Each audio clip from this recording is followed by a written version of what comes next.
survived slavery. I do remember, that's why I don't know.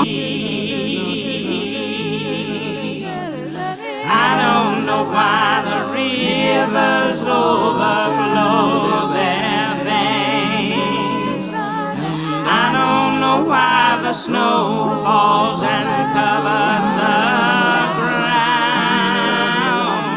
I don't know why the hurricane sweeps through the land every now and then. Standing in a rainstorm, I believe. I don't know why the angels woke me up this morning soon. I don't know why the blood still runs through my veins. I don't know how I rate to run another day. I am here still running, I believe. Hit him, my little, hit him,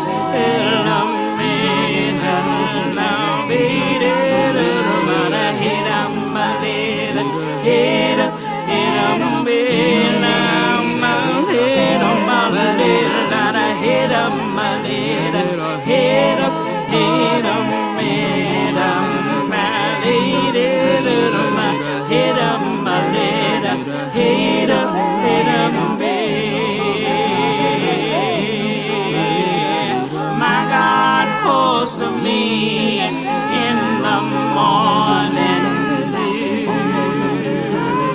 Power of the universe knows my name. Gave me a song to sing and sent me on my way. I raise my voice for justice, I believe. Hit 'em, my lady, hit 'em, hit 'em, my lady, hit 'em, hit 'em, my lady, hit 'em, hit 'em, hit 'em, my lady, hit 'em, my lady, hit 'em, hit 'em, hit 'em, my hit 'em, my lady, hit 'em, hit 'em.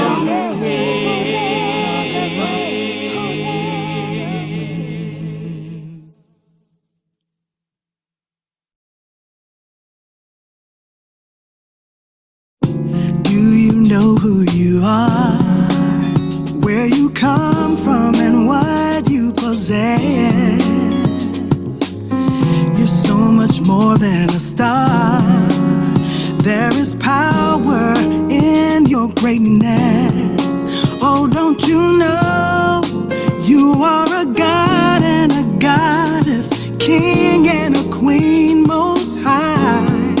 You are a light.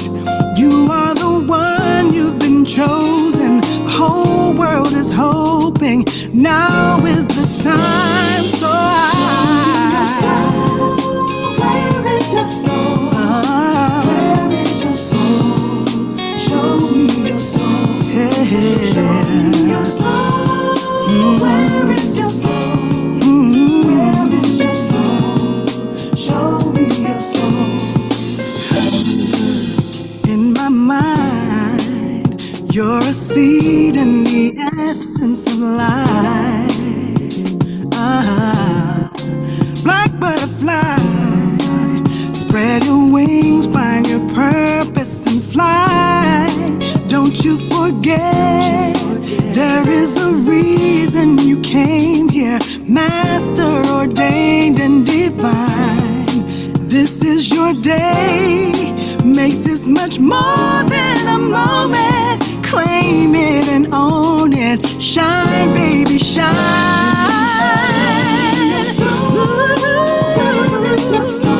Hey, show it to me. Oh,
There's nothing worth more that would ever come close.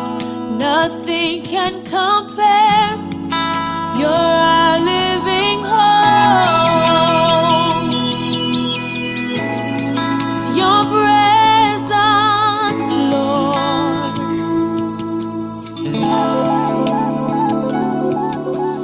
Holy Spirit, you are welcome here. Come flood this place and fill the atmosphere.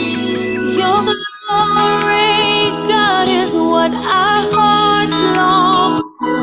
To be overcome by your presence, Lord.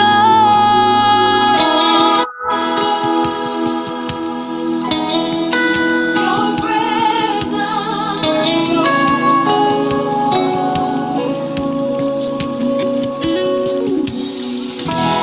and I've tasted and seen of the sweetest of loves, when my heart becomes free and my shame is undone.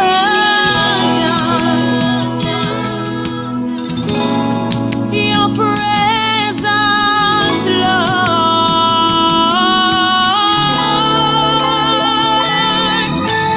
Holy Spirit, you are welcome. Lift up your heads and begin to tell God everything that you need. Holy Spirit, move. Move up and down the aisle.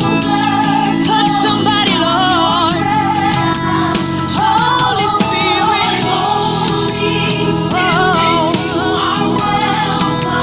flood this place. God, we need a refreshing.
Amen. Yes, I'll say. Yes, Mama Love. Mama Love. We over here celebrating the beautiful life of the one and only Richard Smallwood, who became one of our venerated ancestors this week, right? This week. So is that you, Tasha, or is that Adonde? It's me. I had to do it. I was like, oh, I love this song. And I know he passed. I was like, I have to play it. You have to play it. Total praise. Is nothing Yes, like total praise. Total yes. praise. Thank you. I mean, what a gifted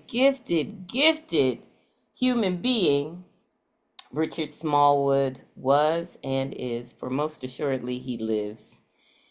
He lives.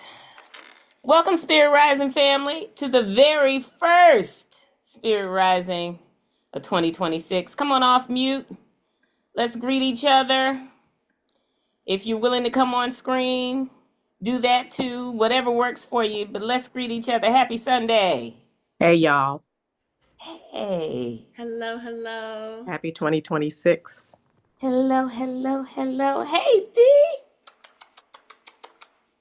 So happy to see you. Hey, Tasha. Hey, Stacy. Good morning. Yeah. Family. Yes. Hey, Stacy. Hey, boo. Sally. Hey. Mom Love.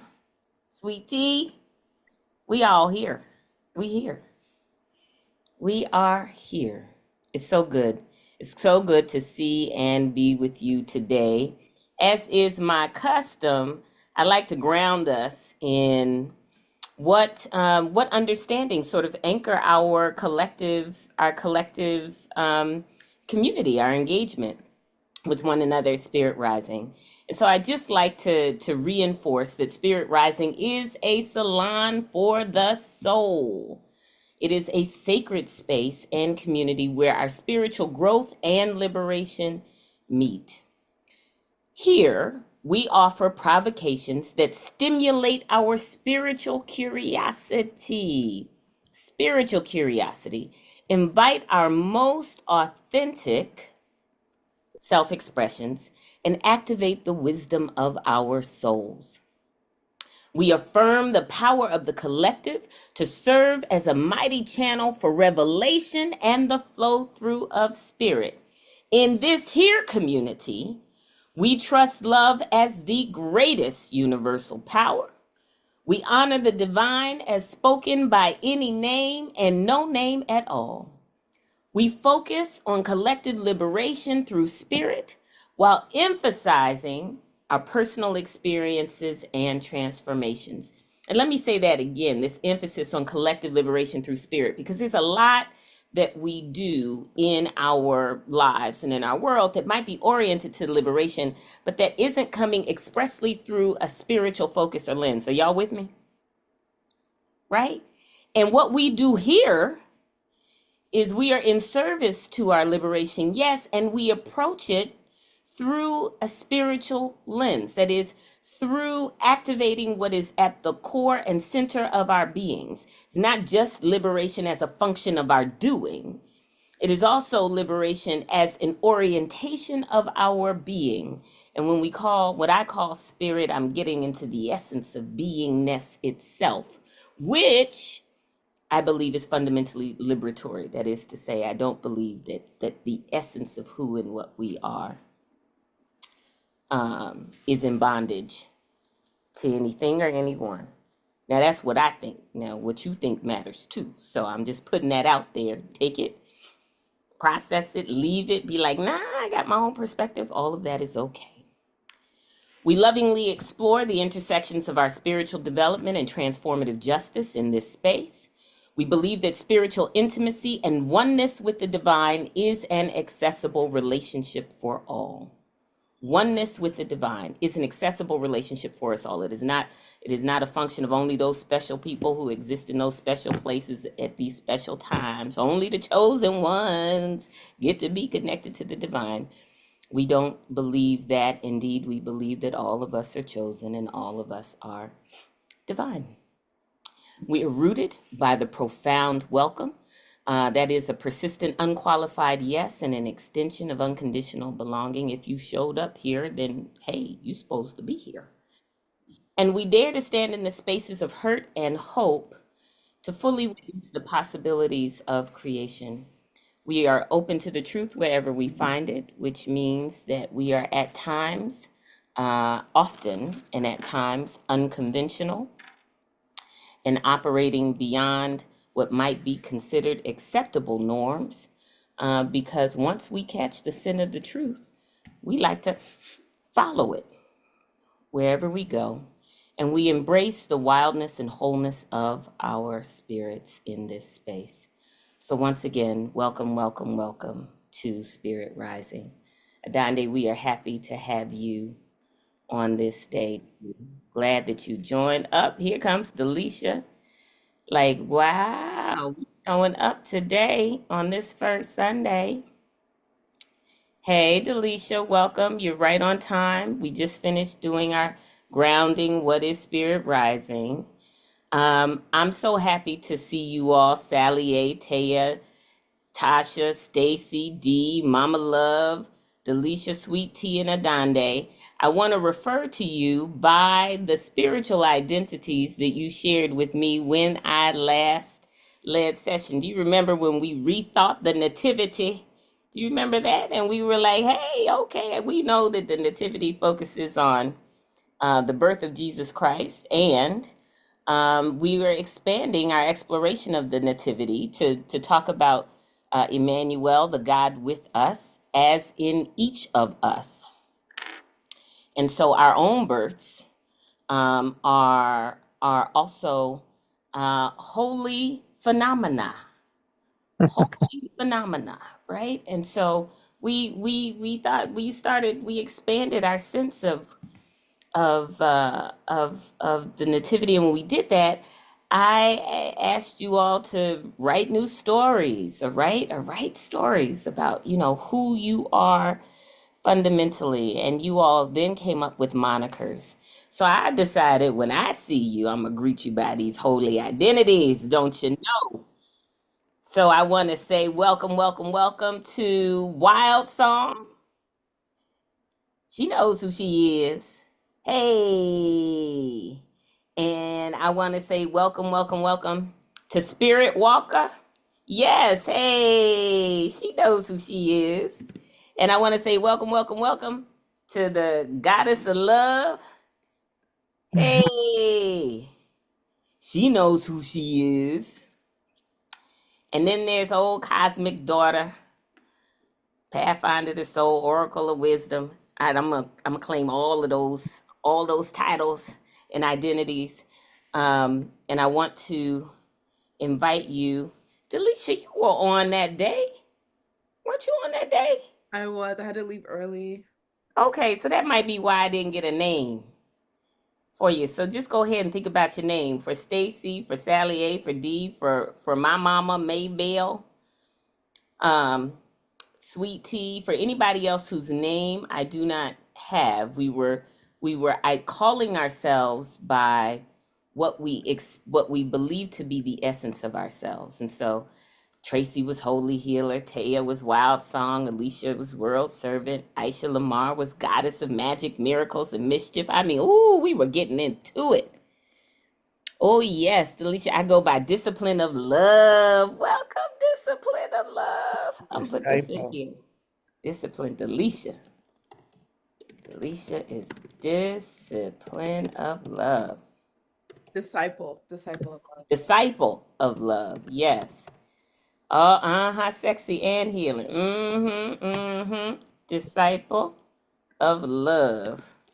Thank you. Got that? Anybody else have a name that's coming to you that you want to share? The value of a name, right, is all names are what my mother would call linguistic placeholders, right, for mystery in some way. They are an easy point of reference for us to understand a being or a thing, right? So we say this plant that has bark and is brown and green at the top or whatever is a tree. It becomes a linguistic placeholder that provides an easy frame of reference for the thing itself. It is not the thing itself, but it is a quick or efficient frame of reference for the thing.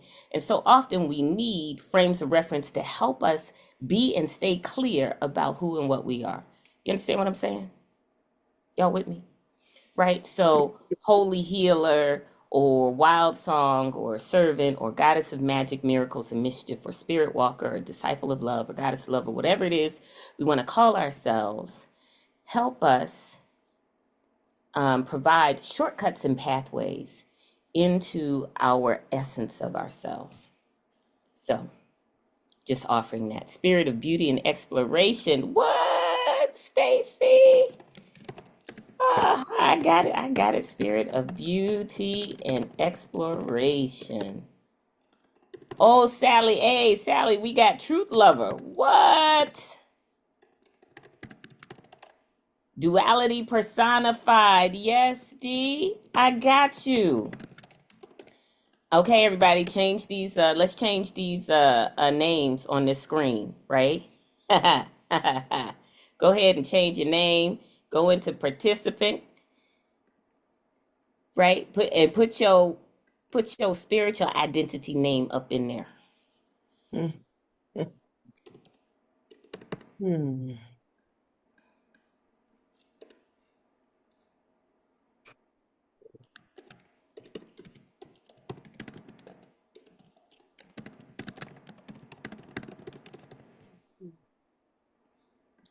So we can see. Yes. We can see who's in community with us on this day, and invite you to bring the thickness and dimensionality of yourselves into this spiritual exploration with one another. Truth teller for peace and love. Yes, sweet tea. Let's put that up in there. Truth teller for peace and love. How do you change it? Hmm? How do you change it? So if you go into, Stacy, if you go into participants at the bottom of your screen, you should then be able to find yourself. See that? And then go under where it says more. It should say, you should see two buttons, one that says mute and one that says more when you click on your name. You don't see them? I'll figure it out. It's the three dots. You don't see the three dots when you hover over your name? Mm. Okay, I'm gonna change it for you. Oh. Now I got it. You got it? You know, there's another way to do it. You can go up into your picture where there's a three dots and you can go to rename. Okay. Thank you. Thank you, Mama. All right, Stacy, I did it for you. Okay. Okay? Yes, thank you. You're so welcome. You're so welcome. Okay.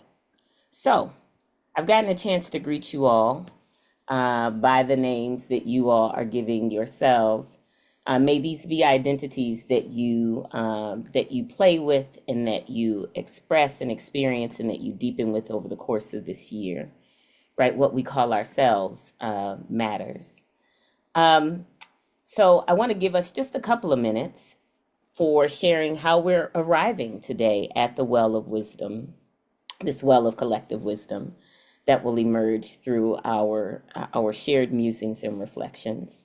But such as it is right now, the floor is open for you to say, how you arriving? How you showing up this first Sunday of the year before we get into our teaching? Always excited to be where I know I should be.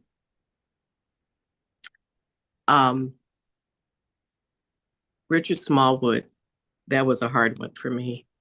I met him face to face at Washington University in a masterclass, and stood next to him at the piano while he was playing, which is pretty incredible. But also went through a couple of weeks that were really kind of rough with my daughter, who is pregnant. But whatever they thought they saw with the baby's heart is not what they thought they saw. And so baby Peanut is fine. I don't think she's going to make it to her due date. the way that that child is moving around inside of her. And um, but she's good. She's tired, as well she should be. Um, I'm just waiting for that nesting thing to kick in. When it's, when it's. But yeah, I'm kind of sad because school starts tomorrow too, or we got to go back to work tomorrow. But without kids, which admin's worse than the kids. But anyway, um, but I'm happy to be here as usual, and can't wait to figure out what we're gonna learn about ourselves today. Thank you, dear sister. Blessings upon my niece and this great grandbaby that is coming into your lineage, Sally. May that beautiful one and your daughter and you and her father and her grandfather and all who are in her lineage be healthy, vibrant, and well. May she be supported by the love, medical care and attention, positive resource, good vibrations and energy that she needs and that all of you need to thrive, right? We're just going to affirm collectively that all is well, that all is well. Amen and Ashe. Who else would like to share? And blessings on you as you return to school and you bring that consciousness of positive expectation, Sally, into that space, or bring whatever you need into that space for you to be all right. You know what I'm saying? All right. Who else wants to share how you're arriving today? After a while of feeling a bit glacial in my emergence, I feel like spirit is fast tracking me, and I'm just like, all I can do is show up in each moment. Like, I can't even plan 2 steps ahead because it's just like the flow is like fierce and fabulous, and I feel like I'm rocking it and being so stretched at the same time. Like, I'm like stellar faceplant, kind of like that, and just remembering that the faceplant is kissing the ground, and I feel excited, and like I feel in the radiance of what's coming through, and so curious, and like also in the mystery. Like, wow, I don't even know. Like, I feel like I can see this turn of the spiral that I am and we are inside of, and I feel like even a few months out, I feel like worlds are changing inside and outside. So all I can do is just keep tending right here, right now. Just keep tuning that dial. So I'm showing up like that. I'm really grateful to be here. We're so grateful to have you, fierce and fabulous, stretching and faceplant, stellar and faceplant, stellar and faceplant, right? Rooted and reaching, right? Both of those things, and wholly conscious of the fact that we are moving into different stage, different cycle, right? And that new worlds are upon us, right? New worlds are upon us. The other thing that I delight in, Taya, is your understanding that you are an integral part of that, by the way. Not just that new worlds exist in the abstract and that are coming, but that your energy, your presence, the quality of attention, of stretch, and connection that you bring is integral to what is emerging and unfolding. Blessings upon you. The well is open, y'all. How are you arriving? Good morning. I am exactly where Wild Song is, like having this experience of wanting something and then immediately being presented with it and having to like stretch and grow into it and find all these things that are coming up in me that's like so vulnerable and so hard, and like getting to like support it and then also feeling so externally supported. So for example, I had like I've been doing dance and pole for like 2 years now, and like I had like one day I was just like, I think I want to perform in the future, and then like the following day my teacher was like, hey, do you want to perform with us in January? And if it wasn't for that thought, I probably would have said no, because I'm like, I'm not ready, I'm not perfect, I'm not, but I said yes. And last night was the performance, so my first ever performance, and I didn't even tell like anybody because I was so not feeling confident. All of these things. I told two friends. Um, and it went amazing. Like it was so hard. I was feeling so not confident. I was feeling so afraid. But I was like, this is a moment to practice courage. And I felt so supported by my friends, by the other dancers, by the community. I had so much fun. Like I was so in my head, and then on stage, I found myself just like giggling, and I was like, okay, this is like I am taking bold steps into the versions of myself that I see, like the different timelines that I want to pour into. But just feeling this, like you say you want this thing, you say you have this mental shift, here's a chance to put it into practice, into action. And to see myself saying yes and moving forward, even though I'm like, I feel like a beginner, I feel afraid, I feel so vulnerable, I feel like I'm gonna make a fool of myself, all of these things. So I'm feeling, I feel like I'm being prepared for more and more of that, for like bigger risk. So I'm just like grateful for all these different opportunities that are coming up, and to like see myself show up in these ways, and to also get to reflect on how far I've come, because a year ago I would have said no. A year ago I would have backed out. A year ago, and so it's I'm feeling like in alignment with like, and I'm also feeling very aware of like, you better be careful what you ask for, because it's coming your way. So I'm enjoying this relationship with spirit right now.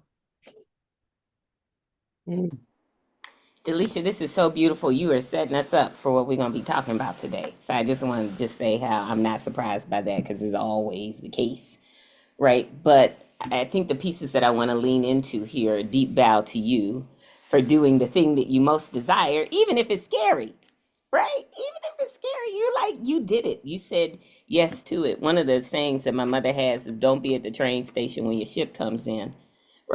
Right, right. So I'm just going to leave that Negro aphorism with you for a moment. But the idea behind that is that there are lots of things that we might desire or want, and when they present themselves, we're not available to them, right? Because we're afraid, or because we're disbelieving, or because for any number of things, we're not present, right? To what it is that we have been hoping, wishing, praying, desiring, wanting. And so what's beautiful to hear in your experience is that, there was a desire there, and that desire met your readiness, right? Met your readiness for it. And so when you talk about like a year ago, this, like, I wouldn't have said yes, this wouldn't have happened for me, right? The difference is not whether or not the universe was withholding from you a year ago that which you most desired, but whether or not you felt ready to embrace, to act upon, to engage, to choose, to align your action with your longing. Right? And there's no way that the universe can say no to that. Like, life amplifies our thoughts about ourselves and our world. It energizes them. Like you were ready. And when you're ready, not surprisingly, the experience happens because you are available. Not because you're worthy. Understand? I'm playing with these notions and ideas. It's so often, if things don't happen, some power greater than ourselves is withholding it from us, or we're not worthy of it, or blah blah blah blah blah blah blah. All of the interpretations that are pedestrian and fairly commonplace. But what made this experience possible for you was your own state of consciousness and readiness. And so you sourced this experience. Wonderful. Yay. Disciple of love, who I was calling discipline of love. Ooh, I had to check these glasses. I was like, Delisha really want to be called discipline? All right now, okay. Whatever you want. All right. Anybody else want to share how you're arriving at the well of wisdom today? I'm arriving a little wonky. I spent a lot of time with family over the holidays, and I felt like it was lovely to see them, but it was very disorienting. So I feel like since I've been back in town, I've just been running from myself and running from quiet. So it's really nice to have this landing place today to land in safety and community and connection. today. So I'm really grateful for this space to kind of, it's a soft landing.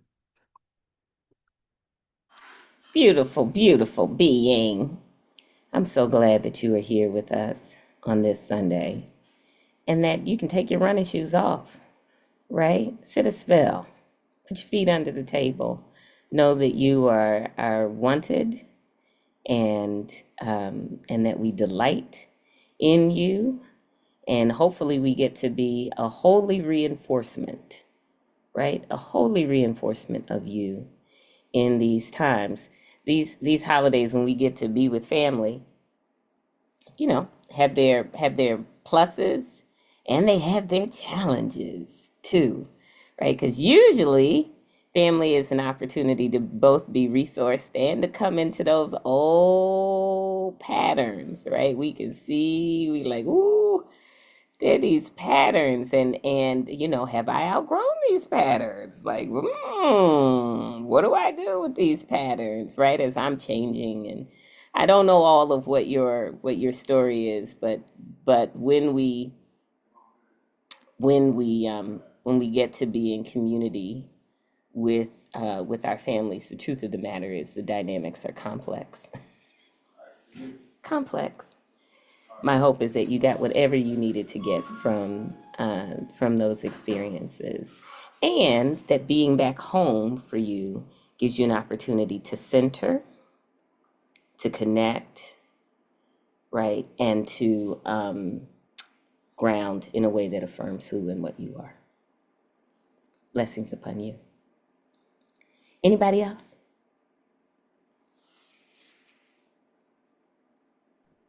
Good morning, everyone. I arrived. I had a surprise last weekend, and I arrived grateful, empty, and a circle is closed. I found out that my birth mom died in 2020. I found her obituary online on Saturday. Saw a picture of her in her younger years,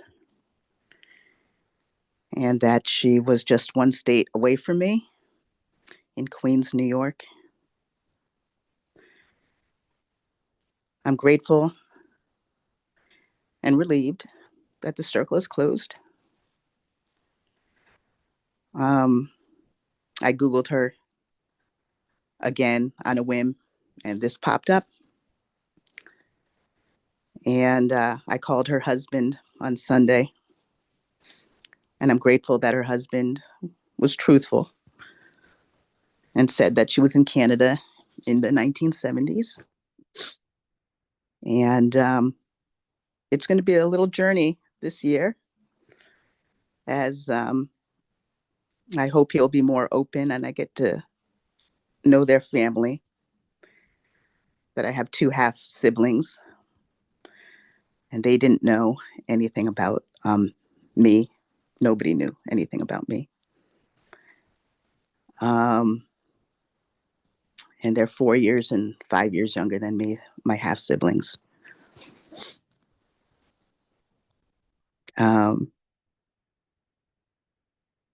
So I'm empty right now in terms of, I'm sad that I won't be able to speak to her on the earthly plane. But I don't have to wonder anymore. And that, again, grateful that her husband was open when I called him up on Sunday. It was pretty scary, but I did it. And her husband actually wished me a happy new year on New Year's Eve. And so they are waiting for my birth papers I sent to them to confirm. I don't think the kids or the siblings are going to reach out to me until they see that, because he asked me, has Nicole and Anthony reached out to you yet? And they haven't. So thank you for listening.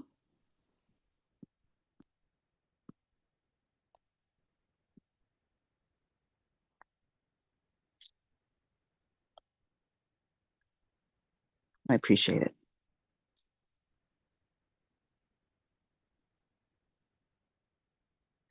And it's just interesting in a snap of a fingers how things change.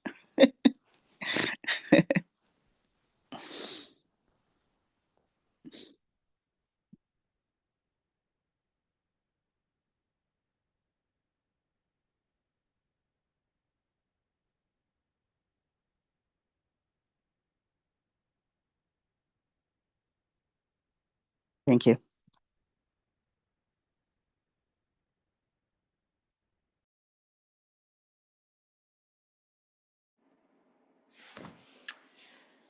Wow. Dear one, I am, thank you for sharing. You know, what I'm struck by, truth teller, what I'm struck by is that the truth has revealed itself to you. Teller of the truth has had the truth revealed to her. You noted that you were grateful that your birth mother's husband told you the truth, was honest with you, engaged with you. And I'm struck by the fact that your identification with the truth as an essential aspect of your being was met by a truthful revelation after all of these decades of life, that opens up whole new set of possibilities for you for connection and relationship, even while it closes chapters that you might have been hoping were still available to you in a conventional sense. That is to say, being able to talk with your mother and engage with your mother here on the earth plane. Right, this is complex and chock full of emotions for you, for sure. And we're going to be lifting you up and surrounding you with love and light as you move through this experience. And I think hopefully being good companions with you on this journey, truth teller, because for sure there is more that wants to be known and shared, is my guess. That the openness of your biological mother's, birth mother's husband, and the presence of siblings might bring into sharper focus for you understandings about the person who your mother was in this life, and some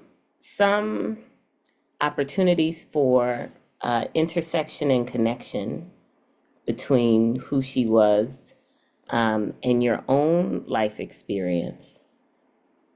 But also, given what I know of you, just more opportunities for relationship, for quality relationship, given the nature of your search for so long, and hopefully for community too. So I am hoping with you, Sweet Tea, in the midst of the sadness about the ending, right? The ending of the sort of possibility that you would be able to engage your mother directly, and all the sadness that that brings. I'm also hopeful with you about the beginnings of another dimension of family for you. And quite honestly, for the others who are now finding themselves related to you. May more of the truth that is reveal itself to you in ways that fortify and reinforce your lovability, your value, and your self, really. Welcome, Carolyn, to Spirit Rising. Thank you, Rebecca. I do know that she helped her neighbors and helped her church. She was very much involved in her church, and her husband could not just beamed about her care that she had for others and how kind she was.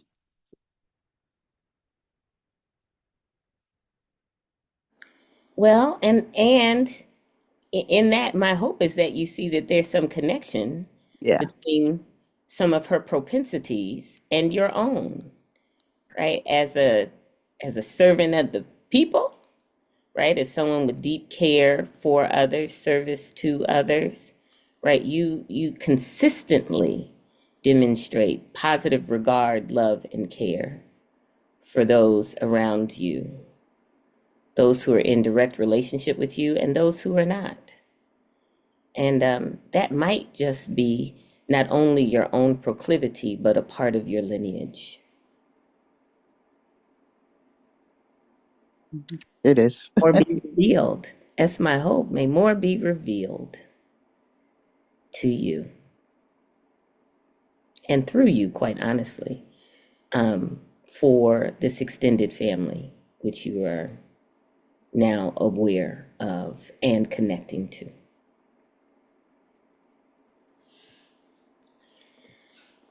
All right, dear ones, we have been sharing how we're arriving at the well of wisdom. I have some thoughts that I want to share today.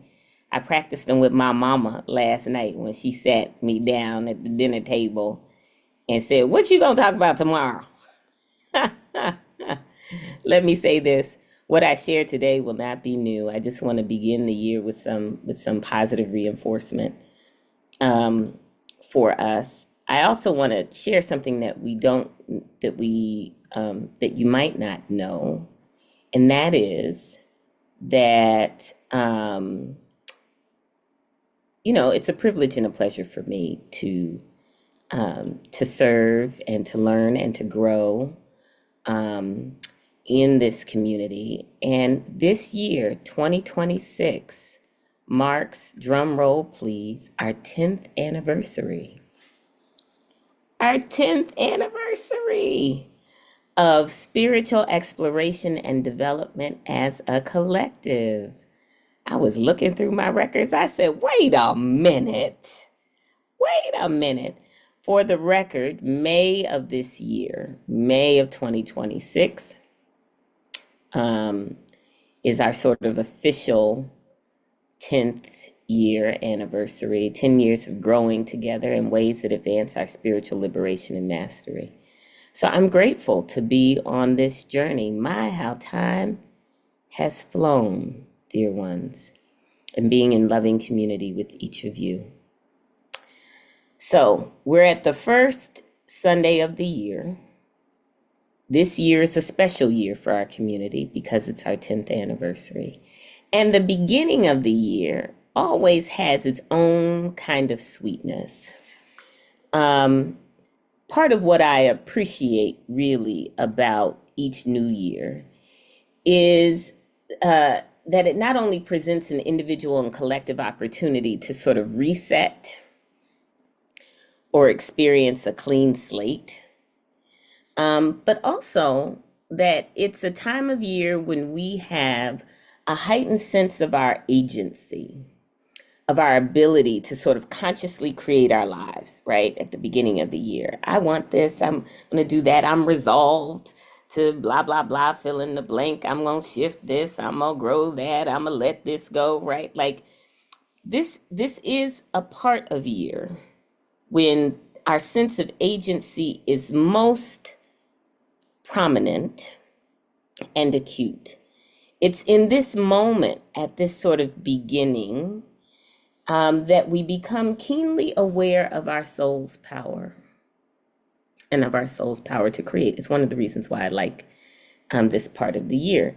Now, I want to just say for the record that this sense of agency that is a defining part of the new year often feels fairly fleeting, right? Like for a moment, we like, yeah, we can do something different, right?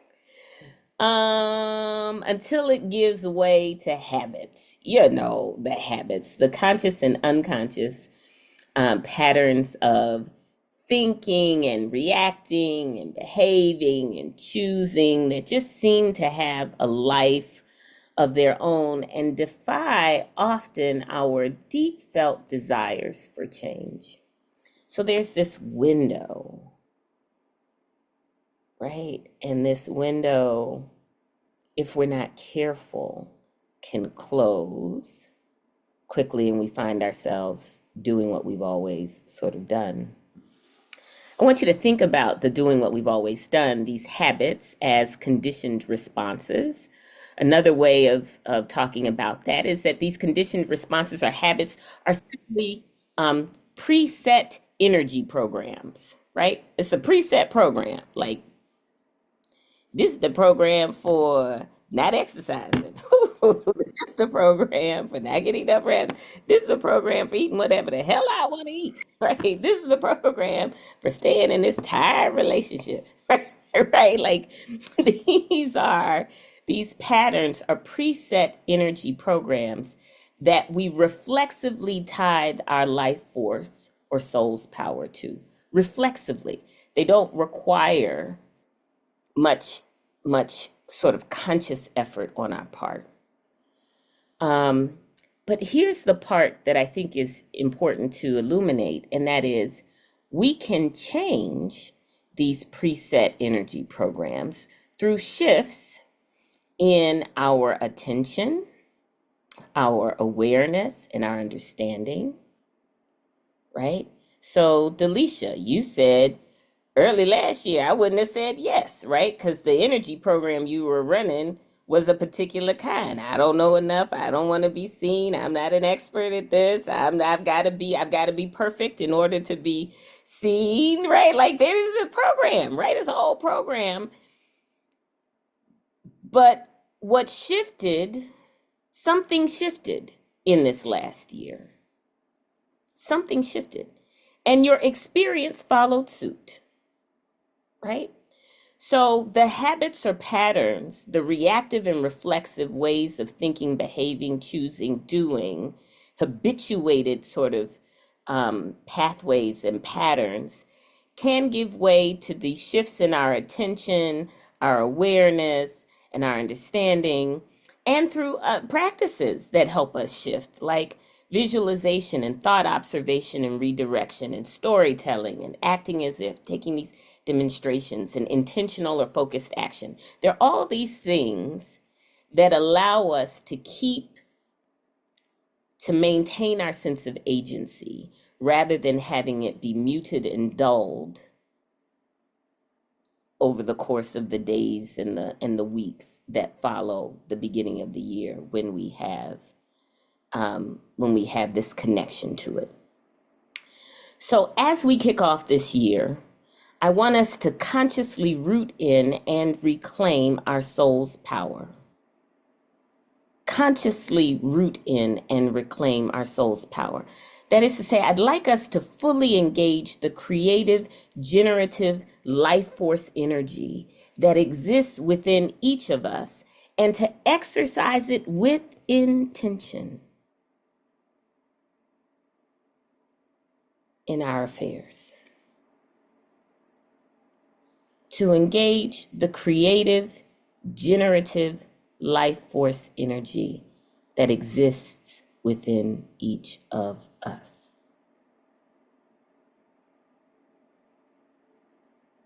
That creative, generative life force energy is your soul.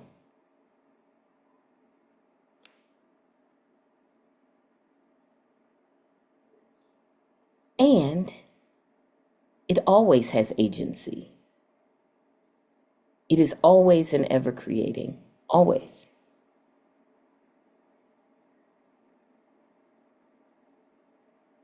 That power within is that indwelling divinity.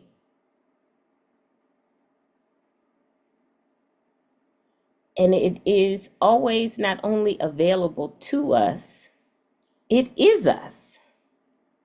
You understand what I'm saying? I just want to make sure you understand that this power within is you.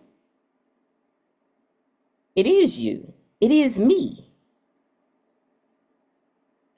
And to the extent that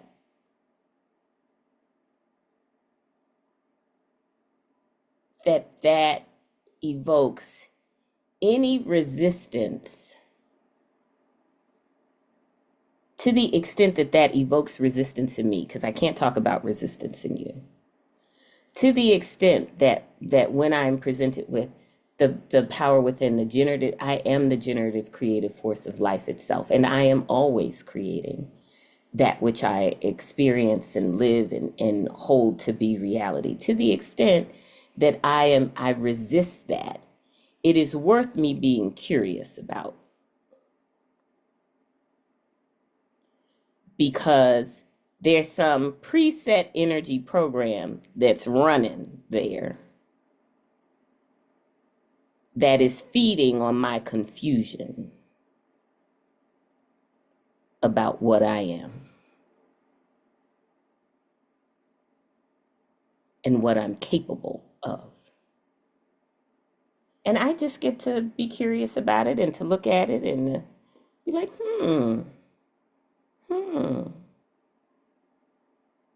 why am I having difficulty identifying with the power within?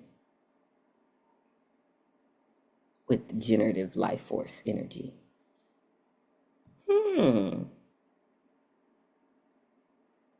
Something to hold for a moment and to think about. The truth for us is that we have spent many salons talking about our soul's identities as creators, as cause, and not merely as effects.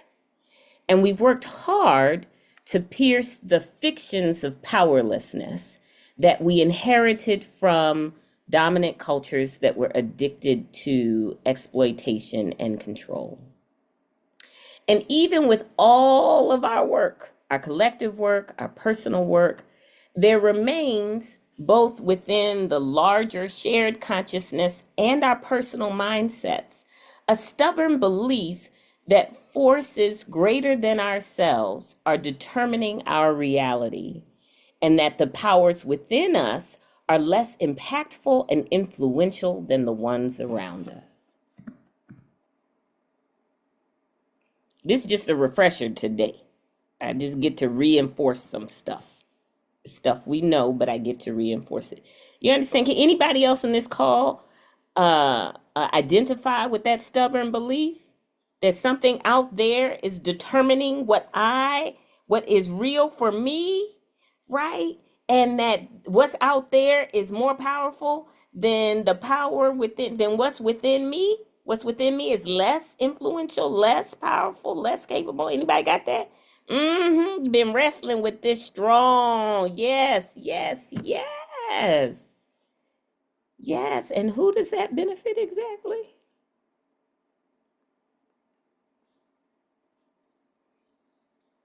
Right? So, since New Year's are an opportunity to reset, let's start this new year with a holy reset and a regrounding in the truth. I want to reground in the truth of your power, of your soul's power. Like, I want to start the year here. We live in a world, right? We live in a world that feels like an objective reality, like something that exists independently of us and our perceptions of it. At least that's what we've been told, right? But I want to suggest that the term objective reality, like as it's defined, refers to the world as it truly exists. Just hold this for a moment. Independent of any individual's consciousness, feelings, beliefs, or interpretations, right? Independent of all of that and encompassing facts and physical phenomena that are universally true, like gravity or the existence of planets, rather than personal perceptions. So there's this notion that there is a reality that is objective, that exists outside of us and our feelings, interpretations, consciousness, awareness, all of that. That there is a world out there, an objective reality. And the example that was given was like gravity. Right? Gravity exists, jump off a building, you gonna fall, whether or not you believe in it or not. Right? There's a world that exists beyond our perceptions of it. Now, I just want to hold for a moment. I like to tease things. You know, I like to complicate things because yeah. You jump off a building on Earth, you gonna fall, but you jump off something in space, you not falling. So is gravity an immutable factor? Is gravity a function of location? Right? And if you got those special spacesuits that you see those astronauts wear, you know, the ones like the thing where they can defy gravity. They got pressures and stuff in the what you call it? In the rocket ship, right? That is gravity defying. So even the things that we say are observable phenomena that might exist beyond us, our experience of those observable phenomena are wholly still tied to our beliefs, our placement, our expectations, our actions, our choices. You understand what I'm saying? So I'm complicating this idea about an objective reality separate and apart from us. But even if I yield that, right? Like, let me just say, when we speak of and think of the world, we aren't really talking about the facts and physical phenomena that exist apart from our experience. That's not what we're really talking about. What we're really talking about when we talk about the world, right, is the cumulative experiences, expectations, perceptions, knowledge, and understandings that we have developed within our operating context and environments. I'm going to say this more plainly. There may indeed be a world that exists beyond us. Maybe. But the only way that it becomes a part of what you call reality is through your awareness, perception, understanding, and engagement. Are you with me? The only way that that becomes a part of your reality is through your presence, your awareness, your perception, your understanding, your engagement. Otherwise, it's not real for you and does not functionally exist.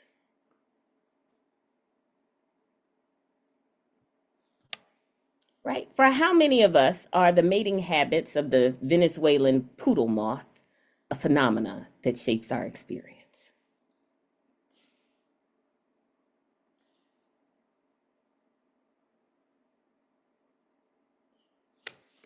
Yeah, not very much. Not very much. Like, you might not have even known that there was such a thing as a Venezuelan poodle moth until I just said it. And so therefore, it was not a part of the world as you conceived it. Are you picking up what I'm putting down? So, Miss Rebecca, is that a bird or an animal of some sort? No, it's a moth. It's an insect. Miss Alicia, welcome. It's an insect.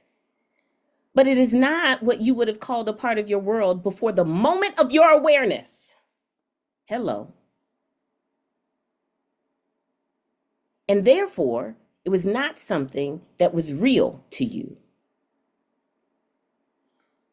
So, what we call reality then, right, as distinct from what we might call an objective world or universe, Though even those concepts really are shaped and bound by our experience and understanding. Like what you call the universe. What is the universe? What is the objective universe for real? I mean, I defy even any scientist to, you know, define that in an immutable way for me. Right? Like it's a placeholder. What we call the universe is a placeholder for what we know and what we think we don't know. Honestly, what we call reality is, and now I'm borrowing my mother's language here, an extension of our consciousness. What we call reality is an extension of our consciousness that is entirely dependent on us.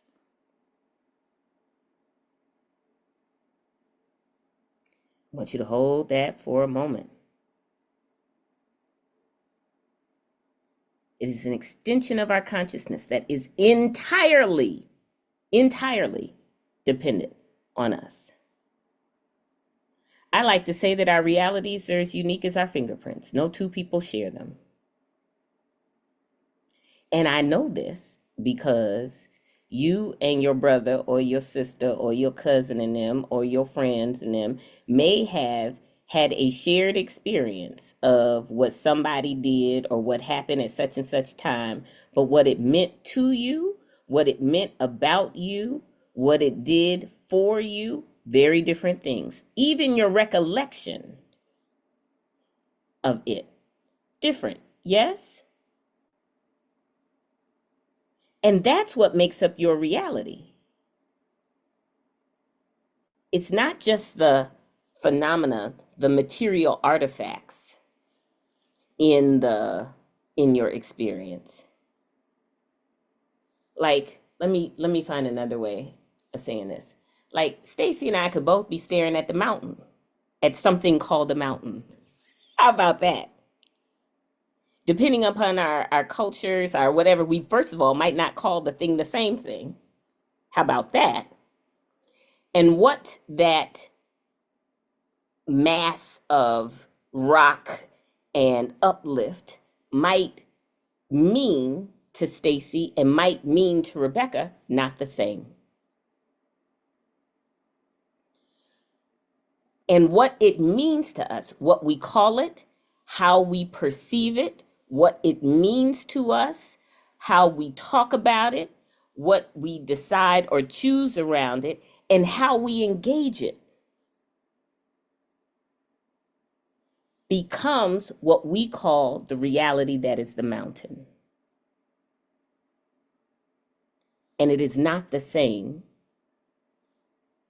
for either one of us. So even though it might be a physical phenomena, a material fact, as it were, what we believe is real about it is totally coming through us.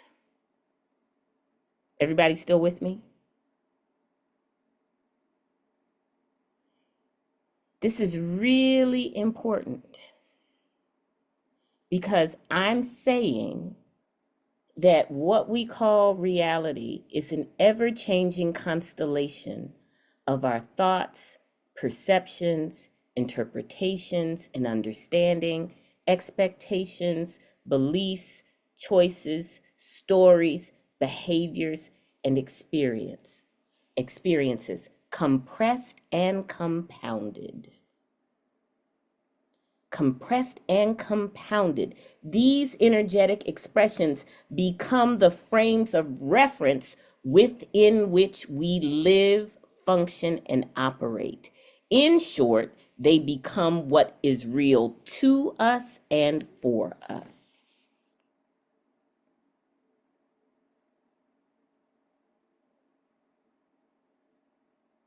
Mama, am I on track?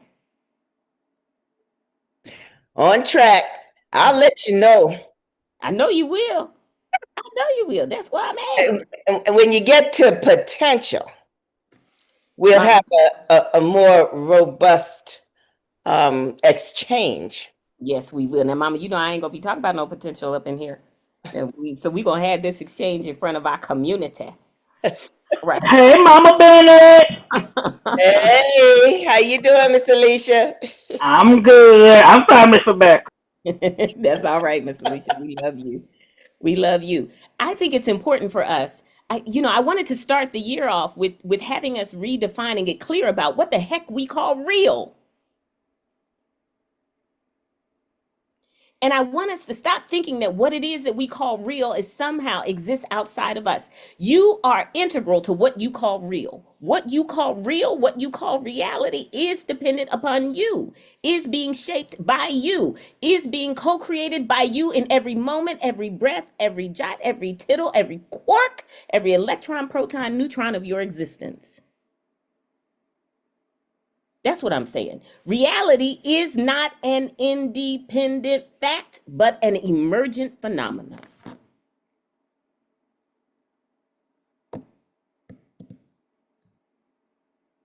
What we call real and experience as such is totally dependent on us. And it's always being created and recreated by us in every moment of our existence. Created and recreated, constructed and deconstructed. It's not an immutable, unchanging fact of existence. Nope. But a dynamic frame of reference. What we call real, what we call reality, is a dynamic frame of reference that is born with us, lives in and through and from us, and it dies with us too. Because nobody else is going to have that constellation of thoughts, perceptions, interpretations, understandings, expectations, beliefs, choices, stories, behaviors, and experiences that you have had. That as a composite makes up what you call reality.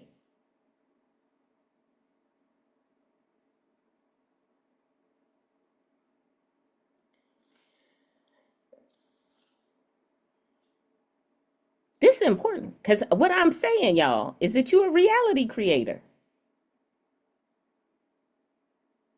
You've always been and you always will be. And that any messaging, mental models, mindsets to the contrary are fictions.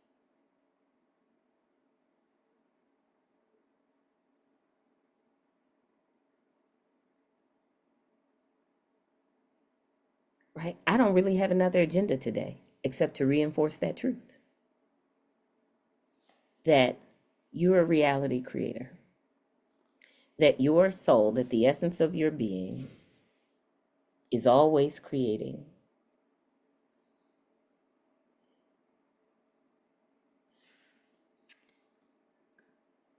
So, if reality isn't an immutable, unchanging fact of existence, but a dynamic frame of reference that is wholly dependent on us, it's this frame of reference that our souls are constantly creating and negotiating. And that life, such as we know it, is always responding to. Life is always responding to the frame of reference, the frames of reference that we have. I could say that differently and say that life always seems to amplify and reinforce what we believe about ourselves and our world.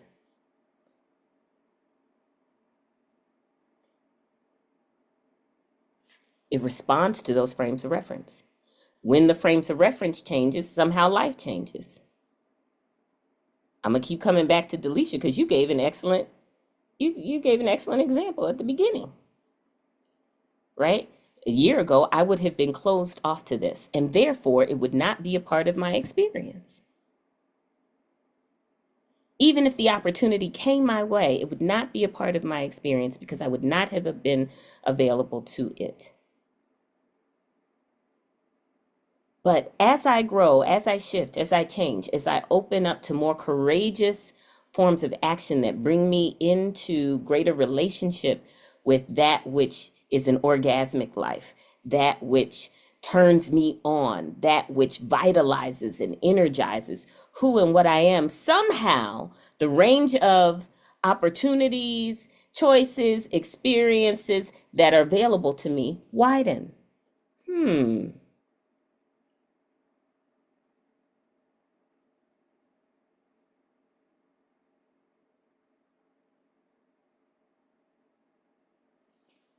So we're in this partnership thing. We're in this relationship with what is inside of us. In many ways, it is always influencing, shaping what we experience.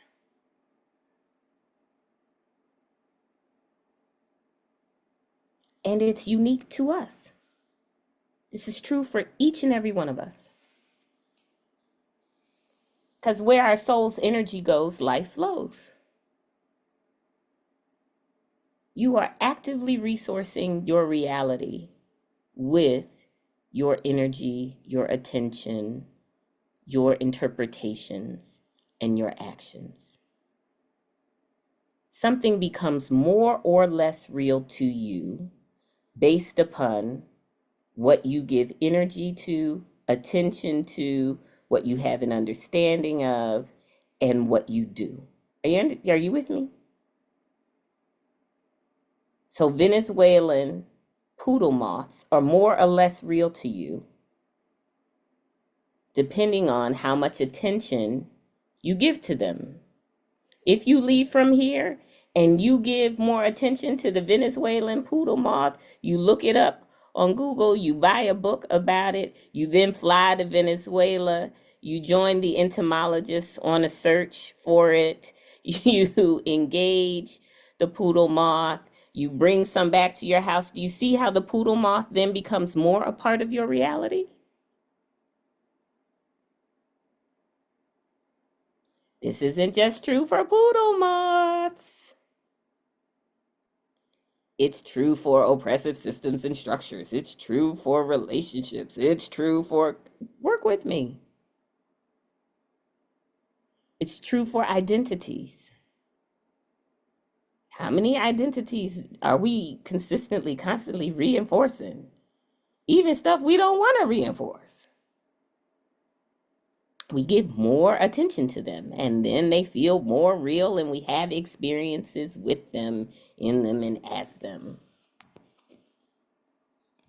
Consciously or unconsciously, you all, our lives and what we call reality are our creations. Let's start the year there. Consciously or unconsciously, our lives and what we call our realities are our creations.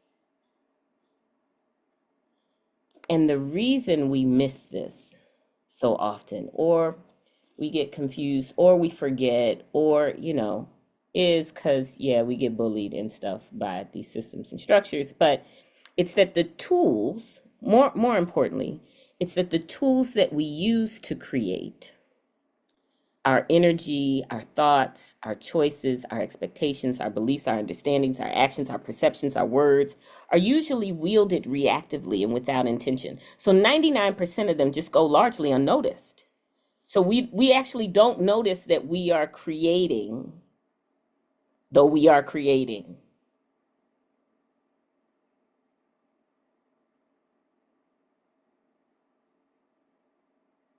Sally, you giving me that look. You give me that look. You with me? Now you on mute, so I can't know what you're thinking, but you give me that side eye.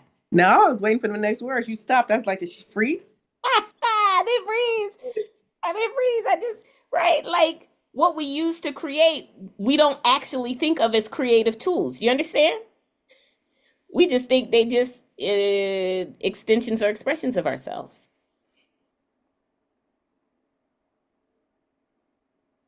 But just like the painter has its brush, his, her, their brush, and the sculptor has his, her, their chisel, and the soul has its energy, attention, expectations, choices. It has all of that. And these are the tools that we are always using. to create that which we call reality, which is a dynamic frame of reference, not an immutable fact of existence that exists separately from you, but we're always creating that reality. And more importantly, we are always creating our experience of life and or co-creating our experience of life. Now, this is where my mama and I got into it last night. So, Mama, you wanna lean in here, or you want me to lean in here? Well, let me be your foil. Yes. I agree that we have the power to create our reality. And we used the story of the man at the pool of Bethesda in scripture, who sat by that pool for 38 years. And it was a pool where the angel of the Lord troubled the waters. And if you were the first one to get to the troubled waters, whatever ailment or infirmity you had would be healed. So boyfriend sat by the side of the pool for 38 years, wanting somebody to help him get to the pool's troubled waters first, because you had to get there first if you wanted to be healed. And we talked about how this person, like the rest of us, have power. We have the power to create our reality. And Rebecca's position was that he used his power quite all right. It wasn't that he didn't have the power. He used his power, and what he was using his power for was to sit his hind parts there by the side of the pool instead of getting up and walking. However, when Jesus came by, he said, "Do you want to be healed?" And the man said, "Yes." So Jesus was a catalyst, if you will, was a reminder, brought a reminder to this person of their latent, unused power. And the man said, "Yes." He said, "Well, then get up." And the man got up. All right.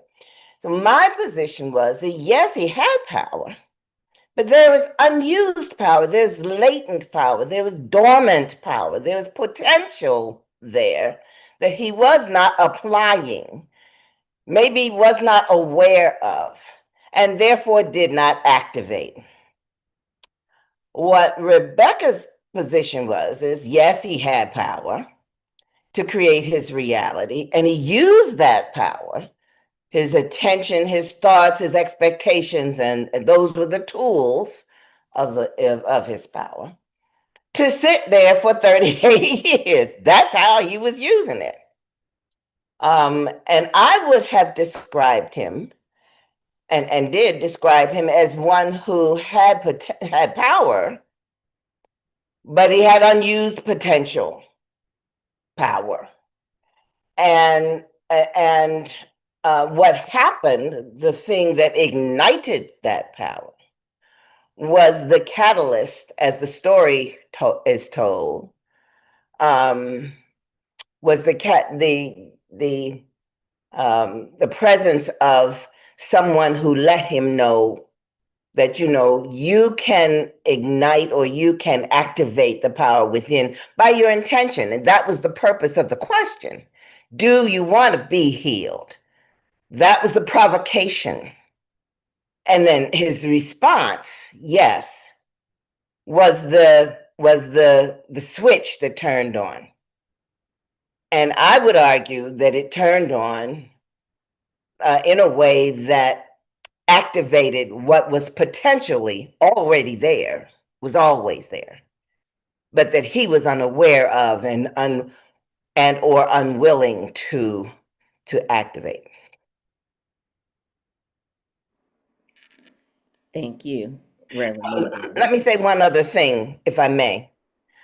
I so appreciated our disciple of love when she talked about what she would not have done before, but decided to do, and was surprised, pleasantly surprised by the outcome. I'm reminded of when I felt a calling to ministry. And I said to myself, y'all gotta be kidding. You know, I have a history that suggested that I was not worthy. I was not ready. I was not prepared. Who would believe anything like spiritual leadership or potential in me? You know, I'm a recovering alcoholic. I drank too much liquor to be anybody's spiritual guide. And so I had all of these interior naysaying voices that dampened my own abilities or my own willingness to spark or ignite the potential that was within me until there came a catalyst, you know, and the one catalyst was recovery. It peeled back the veil so that I could see, I could feel what was a latent potential within me. Another catalyst was the opportunity that a loving spiritual community suggested that maybe I could be the pastor there. Are you kidding me? Do you people remember who I really am? You know, all of that came up. And that community said, just as Jesus said to the man at the pool, do you want to step into this role? And I said, yes. Yes, I want to step into this role. Boom. That ignited the potential power that was already there. And that's where I agree with my daughter. The power was there. I was not activating it because all of the, what she would call habitual stuff, my old framework was in place and had a hold and was not releasing until I made a conscious decision to respond like Delicia did and say, you know what, I may be scared. I may not know how to do this. I may not be ready, you know, but I'm going to step out on this. I believe that somewhere inside, yeah, maybe I can do this thing, you know, and I'm not by myself. And there's more to me than what I am giving myself credit for. And that is where the potential that is unlocked is what I was saying to my daughter. Yes, the power is there, but we have to make choices about unlocking it. We have to be intentional about unlocking it. We have to recognize it first and then act upon it. And with that, I will allow I'll allow the pushback because I know it's coming. Yes, I appreciate, Mom. Thank you so much for offering your own experience of how shifting consciousness brought forth a shift in your soul's expression, a shift in your lived experience, right? And I appreciate the pushback. Like this got to be the kinds of spaces where we can be like, yeah, I don't know. There's another way to think about that, right? And so I do want to lean in, but I see Miss Alicia's hand is up, and so Miss Alicia, would you like to share? Yeah, it's interesting that she brought up, the story of the blind man by the pool because I was just at a Bible study where we were talking about that, and there were a lot of conflicting perspectives about the story about the blind man by the pool. And the reason why that story stuck out to me the most was, I mean, all the biblical stories stands out to me, but this particular story stands out to me for a woman, for as a disabled woman who not only have a lot of physical limitations, but also a lot of health limitations, right? And so, of course, as my, as it's natural for me to get into this self pity thing, where it's woe is me, I am not loved, I'm not important, all those things, and that is something that the demon or the enemy has always put it in my head, like you're not going to be able to do the things that she used to do, and so therefore you invalid, right? And so I had to find some spiritual grounding of some sort to combat that, because otherwise it would put me into the edge of suicide and other things, because that did cross my mind. However, I had to get into that spiritual grounding and to really see, okay, I know that this is something that this shall to pass, but how can I weather the storm until that to pass? And that's to have faith and hope that this shall pass, that I will be able to move and walk. I will be able to get healed in all the affliction that I have going on. And so when I read the story about the blind man at the pool, for 38 years he have dealt with the affliction of blindness. But he knew as one day that he would heal, that one day that this Messiah that people talked about is going to come and heal him. Now, the story didn't say specifically what was in his head, but his action alone, the way he moved, the faith and hope that he had. For 38 years, this man kept going to that pool saying that one day I'm going to meet this healer. I don't know when, but I'm going to be, and for 38 years, you have to have spiritual discipline in order to do that on a daily basis. And one temptation, one wrong word or wrong movement can throw many of us out, I swear. But this blind man was so determined to be healed that he said, by faith and by the stripe of your cloth, I will be healed. And he knew that. And then what was interesting is that everybody heard the angel say, the Messiah is coming, right? And people just ran because they had to see evidence before they believed. He didn't see, which is the pun intended. He couldn't see anyway, but he didn't see, but he knew and he believed. And that's why I said, I don't see how I'm going to be healed. I don't know how I'm going to be healed, but I know if I continue to be faithful and obedient, that I will be healed. Miss Alicia, thank you so much for your powerful interpretation of that particular scripture, and more importantly, for sharing how it reflects and speaks to your own life experience and your own deep belief, spiritual grounding, and faith in your healing, right? And that it is it is an active and alive resource within you, your faith, that then makes possible an experience of wholeness and well-being that you long for and desire.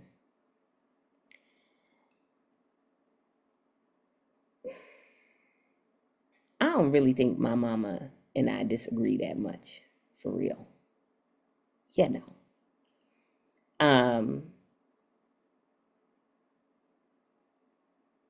And I realized that as we are talking about this particular, as she brought up the example of the man at the pool in Bethesda, that I understand that the scripture itself and interpretations of the scripture really, and conventional interpretations of the scripture really sort of focus on the man's faith, which is key, and also focus on the presence of Jesus, right? A powerful being who, through engagement of the blind man, becomes a catalyst or agent for and of his healing. And I know that what I'm saying is offering a sort of different interpretation, a different way of interpreting. So let me be clear that I'm offering a different way of interpreting that might deviate from conventional interpretations. And I'm not so much, if I were to talk about Jesus in this way as the sort of Christ consciousness, I might say that the Christ consciousness, the consciousness that fully inhabits its power, engages the divine consciousness that is confused about its power. And through that engagement,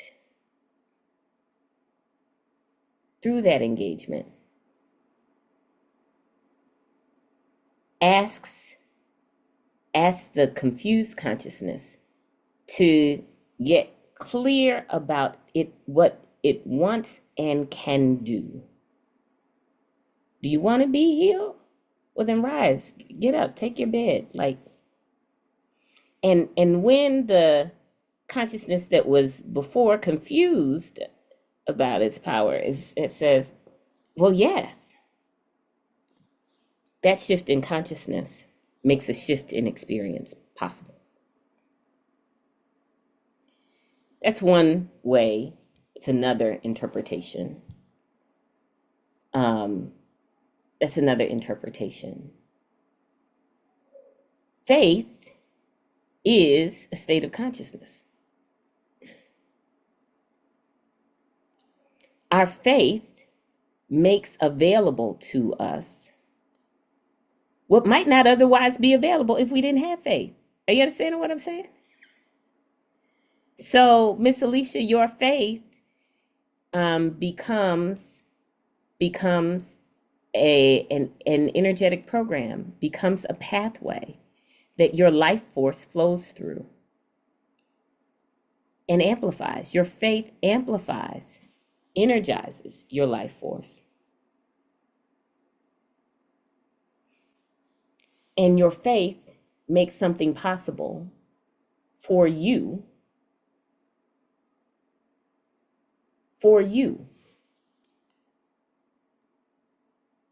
That might not otherwise happen if you did not have that faith. I'm still talking about your power. What my mother calls potential. You have potential power versus you have power. I'm ditching the frame of reference of potential.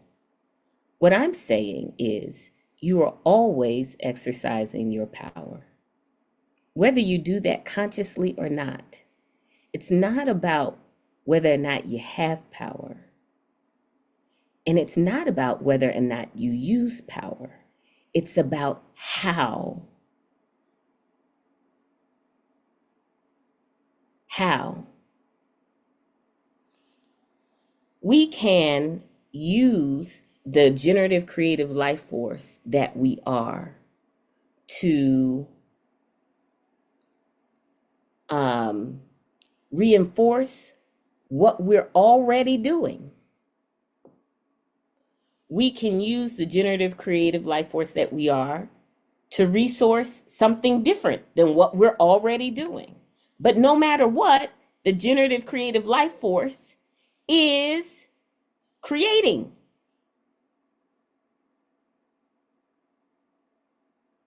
That's not, it has the potential to create. It is always creating.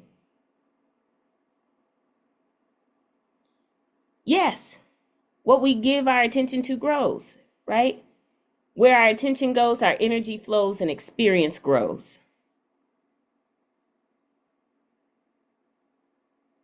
It's just that what my mother is talking about gets activated or not is our consciousness, is our awareness of the process and our intentional direction within it, not its presence or not. So I'm always creating, I'm always resourcing. And wherever I'm placing my energy and attention and my choices and my expectations is creating, is shaping what I call reality. Okay, but I don't notice most of that. And so I don't think I'm actually creating that. And then when I finally do notice and feel like I can make a decision or do something different, then I say I'm exercising my power. Well, I was exercising my power before as well to reinforce whatever it was that I was living or creating or experiencing. Yeah, I just didn't recognize it as such because I was doing so unconsciously.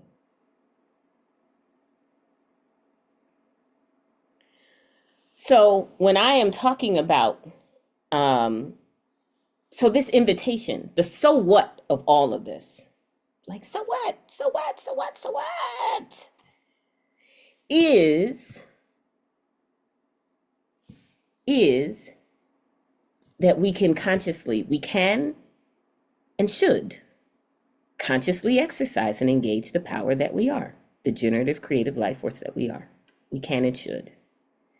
I know that this isn't necessarily an easy thing for many of us who've been bullied and confused into believing that we don't even have power within us to create our lives and realities. And that instead, you know, our lives and realities are sort of creations of external superpowers or authorities that are separate from us and are better than us. I know that that's the dominant script. I'm challenging the script. And what I'm saying is the new realities that we seek or the better worlds that we desire are indeed shifts in consciousness away. Shifts in consciousness. Right? And I'm giving more credence to, I'm giving more emphasis and attention, even though I'm not a biblical scholar or any of that, because I'm not. Y'all know, y'all hear me say that all day long. I support sacred literature as what my mother calls treasuries of truth, right? And I believe in our own experiences of the divine. But even though I'm not a scholar here, one of the what could be easiest in the interpretation of what happens at the well is that an extraordinary power comes and heals the man who is lame. And that extraordinary power is personified in the presence of Jesus within the text. I'm saying that where I place the attention is actually where Miss Alicia spent more of her time talking about his conviction that he would one day be healed, right? His conviction, his desire for healing, that I am saying that actually makes him available. And when asked directly, do you want to be healed? He says yes. His commitment, his conviction, his presence, his commitment to his own healing is the gravitational center here. I'm placing emphasis someplace else. And I'm saying that in the absence of his conviction, his commitment, his presence to what he wanted, even if a powerful being were to walk by, he wouldn't be available.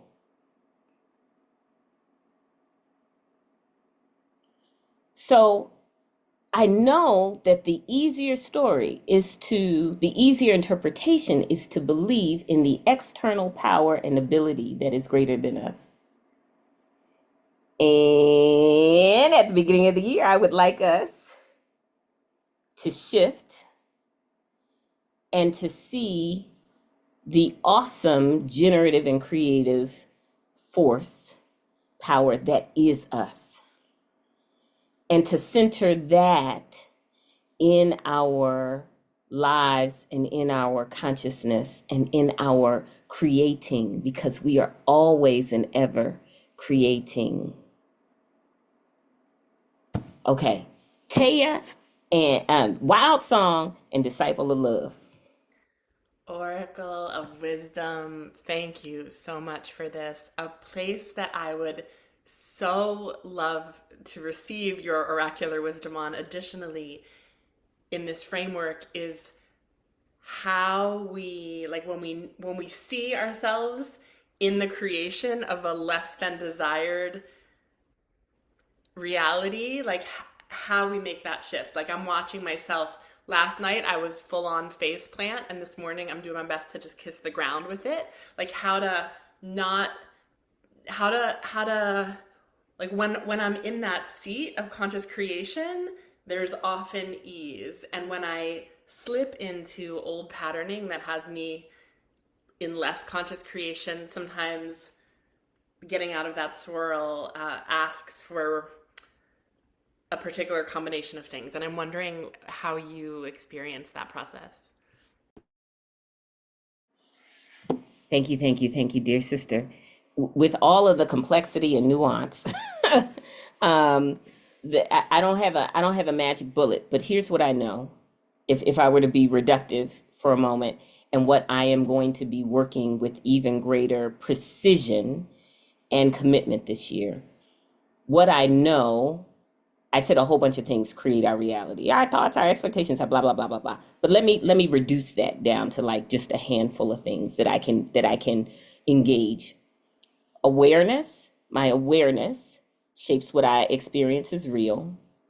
My interpretation or understanding shapes what I experience as real. And my actions shape what I experience as real. So I'm reducing to awareness, interpretations, and actions, right? And so when I am defaulting into tithing my life force energy into experiences and states of being that I don't want anymore, right? It becomes this wonderful opportunity for me to explore those three things, right? One, am I aware that something other than what I'm currently doing or experiencing exists? Like, does it exist someplace else? In part, that provides a good contradiction to whatever I am resourcing with my energy or life force right then or there. So where else might the thing, what is it that I really want? And where else might it exist or be in the world? Now that will often get me into relationship with others, right? Others, it's a different, like, birds of a feather kind of thing. But that'll often get me into relationship, into contact, into connection with other information, knowledge, people, conditions, circumstances, right? That are beyond my default frame of reference. Just does this exist someplace else? Am I aware of what I want existing beyond what I'm doing? And my expansion of my awareness helps to cement that, make that other thing more real to me. So how do I intentionally shift and shape my awareness so that I am attending to more of what it is that I actually desire to live and experience, rather than having as much of my attention monopolized by what I don't? That's an awareness piece. The other way for me is in the interpretation, right? What meanings am I assigning to the experiences that I'm having? Meaning making is like the fascia of reality, right? It's what holds the meanings we ascribe and assign, or what holds our realities together. It's not the observable phenomenon themselves, the fact that I have parents, but what the parents mean to me, right? That really shapes this thing. And so this other place where I can do more of the shifting of consciousness, this conscious creation of what I want, is through my interpretations. Right? What does this mean to me? What does this mean about me? What does this mean for me? What meaning have I assigned? Do I hold this meaning to be true? Is it useful? Is it not useful? Right? Like, just are there other meanings? Are there other interpretations that I could ascribe? And what if I did ascribe a different interpretation? What does that make possible for me that would not have been possible before because of the story or the script or the narrative that I was running? And in that way, the realities become more porous, more malleable to shifting and shaping through my interpretations. And then this last one is through my actions, right? You know that saying, if you always do what you always got, then you're always done, then you always get what you always got. Or insanity is doing the same thing over and over again and expecting different results. And so in the action space, Taya, becomes this wonderful opportunity for me to behave differently, to speak differently, to choose differently, which then makes something else possible. And I love your own example when you said you turn your face plant into a sacred like kiss.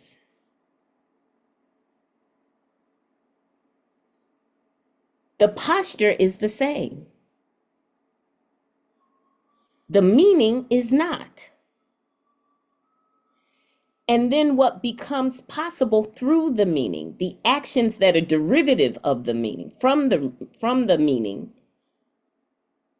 is something different, right? So face plant, I fall on my face, right? Oh my gosh, right? Which can be associated with failure and other kinds of things.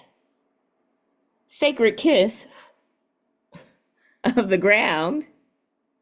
Oh, look at this experience giving me an opportunity to get regrounded, to come back into holy communion and connection with what grounds, resources, and anchors me, to be reinforced and resourced by what anchors me. Two very different interpretations. And from them, different actions, different choices become possible. And from that, different experiences might flow.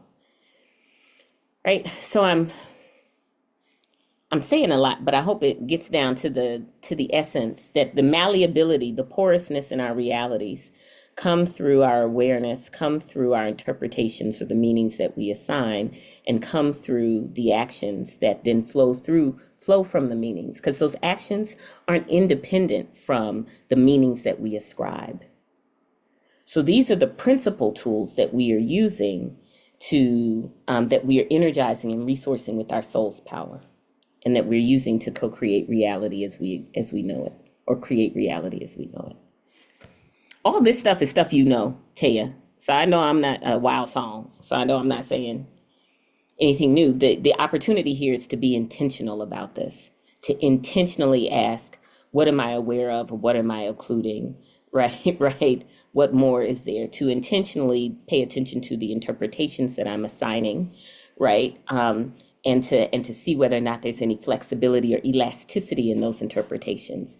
And then to ask, if I make a different set of interpretations, what actions might follow, right? What choices, what actions might follow from those other interpretations that then resource a different set of life experiences for me and change reality as I know it. Disciple of love.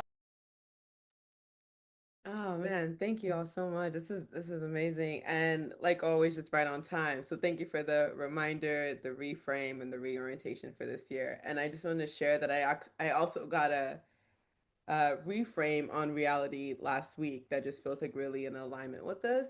And so I was talking to my cousin about some of my dreams, and I was just like, I don't know, this is my fantasy. Maybe I'm being delusional.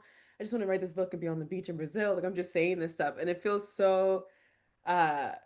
like I kept thinking about it as a fantasy because it feels so different than my current reality. And she just was like, why do you keep calling it a fantasy? Like it's a reality. And I just couldn't understand, and she broke it down to say that like what she considers a fantasy is something that is dependent on somebody else doing for me, and what she considers reality is something that is self-directed and that you do for yourself. She's like, you want to write this book, you want to be in Brazil, it's all on you, you can do that, that's your reality. And it just like clicked and just like shifted something for me to be like, oh, fantasy doesn't have to be something that's like so far off from where I'm currently existing. Fantasy is just like I'm waiting for somebody else to do something for me. And that it was just, yeah. So I just wanted, as you were talking, I'm like, okay, there's a lot of things about reality that is coming together for me right now. So thank you for that. And that reframe was helpful for me. So I also wanted to share it with you all. Thank you. I love these operating definitions, right? Fantasy is dependent on others, reality flows through me. Because, I mean, honestly, Delisha, there's absolutely nothing, given what I know of you, that could keep you from being on a beach in Brazil in like a couple of weeks, right? If there's, you know what I'm saying? Like you could have a journal and be writing a book, right? Like your journal could be the source. You're writing and you're on the beach. Like that is wholly attainable. For others, that might be even more of a gap to be able to do that. But I'm saying from what I know of you, like you could actually make that happen next week. The biggest impediment to that happening through you, for you, from you, is not the presence or absence of a plane ticket.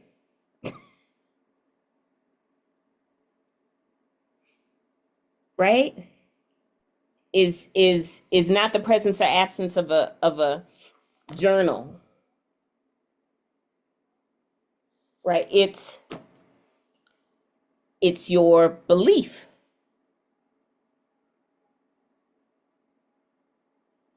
And this is where we have the opportunity to take a lot of our power back. And it's not lost on me that, as is the case with the man by the pool in Bethesda, there's a catalytic consciousness that helps remind you of the power that you are always wielding to create the experience you are always living.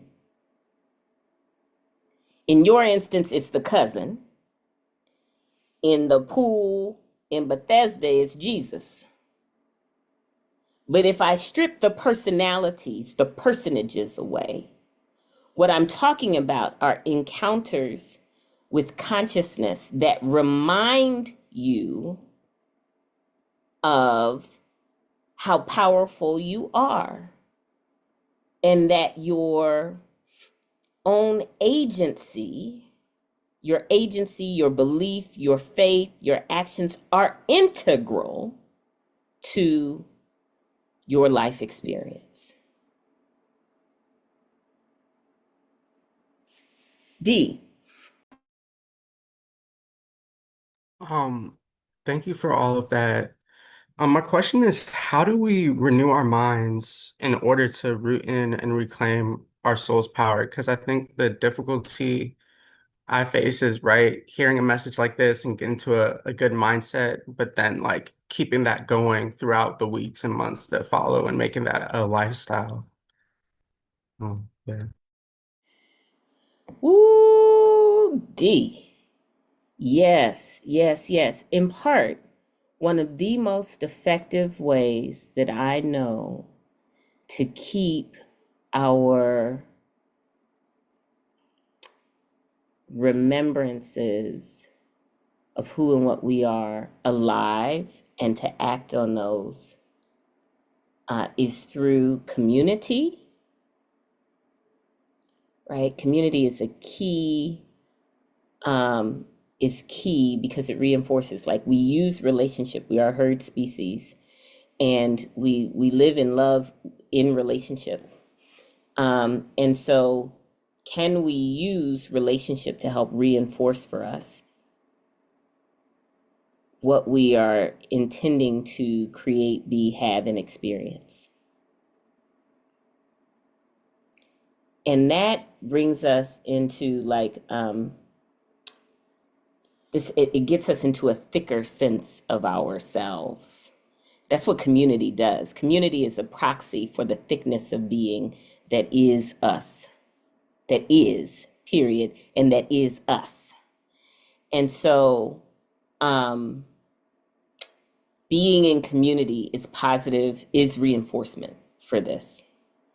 And largely because not only are other people practicing and acting and reinforcing and speaking and choosing and doing and modeling and course correcting and all of those things, but also because they can reflect to us like what it is we say that we want, what it is we say we're committed to. And when we fall short of that, when we default into patterns of energy tiding that don't serve us well, they can be like, hey, are you doing that on purpose? Right? Yeah. On purpose, right? That one of the things I love about AA, for example, you heard my mother say that she had been in recovery, but that it really harnesses the power of community to support the individuals within that community in living the experiences and the states of sobriety and well-being that they want. And it uses everyday folks. Like you don't have to be a special, you didn't have to be the special Grand Poobah alcoholic, right? Anybody who shares this experience. It uses community to reinforce behavior and to reveal what can be real and true, because there are others who have managed to experience those states of being, who in community are sharing their experience, strength, and hope. That makes sense. Experience, strength, and hope, Mm-hmm. right, are what are being shared. So let us not undervalue the importance of community in helping us stay focused and helping us stay clear about our soul's power. In addition to that, I would say practice, right? Community is a key, but we also get the opportunity, Dee, to practice consciously creating. Now, in Western culture, a lot of the ways that we sort of practice that are through goal setting and all those things, right? But it might just be a good thing to be like, what is it? What is it that I most want to experience, want to create, want to live within my life? Let's put a framework around it, Dee, this year, 2026. Right? And if I were to live that, what would need to be true for me? Right? What stories would I need to tell? Right?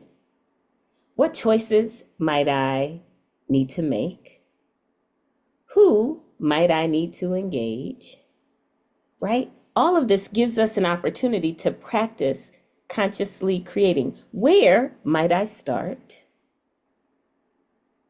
Mm-hmm. Right? Just even actively being like, you know what? I can create, I do create. Now let me try. Right? Becomes useful. So what I'm trying to do now is intentionally orient my energy, intentionally direct my energy into that which I most want. Mm-hmm. Lots of people will say, act as if, act as if it's already here. Practice that. And work backwards from that, rather than I'm trying to get a thing that I'm not living. Instead, act as if I had health, the health that I wanted. Act as if I were in the positive, loving, affirming relationships that I wanted. Act as if I were doing the work that I most love. Because acting as if gets us to make these demonstrations, gets us to focus our energy, gets us to act Mm-hmm. in ways that make something more, something different, something else possible. So my initial answers to you are, A, let's not go about this creative journey alone, right? Who can be in the village with you in intentionally directing that soul power, intentionally using and engaging the power within? And B, right, let's practice creating, right? Yeah. You might also inventory where you have managed to create in your life. That's also Mm-hmm. a reflective exercise. Mm-hmm. Where have I created something with intention, right? How did that go? What did I do? In all of those instances, notice that I did not say I'm giving my attention to what I don't want. All of those activities shift are actually relocating my energy, right, from patterns, practices, and experiences that are less than desirable to me. And they're actually shifting and moving my energy and attention. Community, practice, demonstration, acting as if, reflecting, all of that. Mm-hmm. Fundamentally doing what? It's moving my energy, Yeah. right? And wherever our attention goes, our energy flows and life experience grows. Carolyn, I saw your hand up. Can you hear me well, Spirit? Can you Yeah. hear me now? Mm-hmm. Thank you for community. Thank you, community, for being this transmission for me this morning. In response to Dee's question, and I want to share that I've been changing my life through these practices in extraordinary ways, and mostly in ways that are empowering me to be healthier than I ever knew how to be. And a core practice for me is just getting really clear about what I'm going for, which for me is like health and to know myself as able bodied. And then getting clear about the consciousness and patterns that support that, kind of thoughts that don't support that. But actually, I do meditations every day that support me to say, these thoughts are going to get me there. These thoughts are not going to get me there. And even on Spotify, they have some meditations by Joe Dispenza that are free, that are of this kind. I find them helpful, and especially like the morning and evening meditations, but just to wake up and say, these are the thoughts, that these are the practices that will, bring me into health. These are the ways that I fall into the old cycle. And then make a commitment to interrupt with compassion the thoughts of the old cycle has been critically important for me, because sometimes these things are so ingrained that Mm-hmm. we need such clarity about the change that we're making. And it's also so helpful for me to do deliberate meditations. And this morning, I'm on a trip right now to New Mexico, and this morning I woke up really sick and I was crying, and I was like, I can't get in the car. I'm sensitive to driving. I'm already sick. There's no way I'm going to do this. And it, in some cases, maybe it would have been reasonable to choose not to drive today. But since this is so much part of my self-healing journey, I'm like, no, this is the time that I visualize myself getting in the car and like feeling confident and feeling like I can do this and that I can be healthy in the car and exercising these thoughts of personal empowerment rather than these victim thoughts. And as I keep practicing these things, my world opens up and I'm able to do more and more. Yeah. Yeah. So if you're interested, I'd be happy to text you some of Joe Dispenza's free meditations, because I think they're helpful, and they're kind of corny, but I'm finding that they work. Yeah, that'd be great. Thank you. I will do. Thank you, Carolyn. And I want to add to that for Dee. Meditation is so important. It is such a central part of what I am experiencing in terms of shifting that energy that Rebecca is talking about. And she often talks, for example, about there being no separation, right? And in fact, there is no separation between you and the thing you want to have happen for you, right? You are the activator. And in the silence, what we get to experience is the reality of our being directly connected, seamlessly connected with the thing that our consciousness wants to bring into reality. And we fertilize it in some ways with the silence, with the expectation that we and the thing we want to attract to ourselves are one, right? And when you make a regular practice of that, you find that the manifestation of what it is that you want to have happen occurs. And for me, some things occur quickly and by surprise, and feel miraculous. Other things are it takes time. I remember when Rebecca and I were in Peru, we heard shamans talking about stalking the healed future, right? The thing that you want, you stalk like a puma in the forest. You've already envisioned what it is that you want, and you pursue it, right? They use that imagery because that comes out of their culture. We have probably different ways of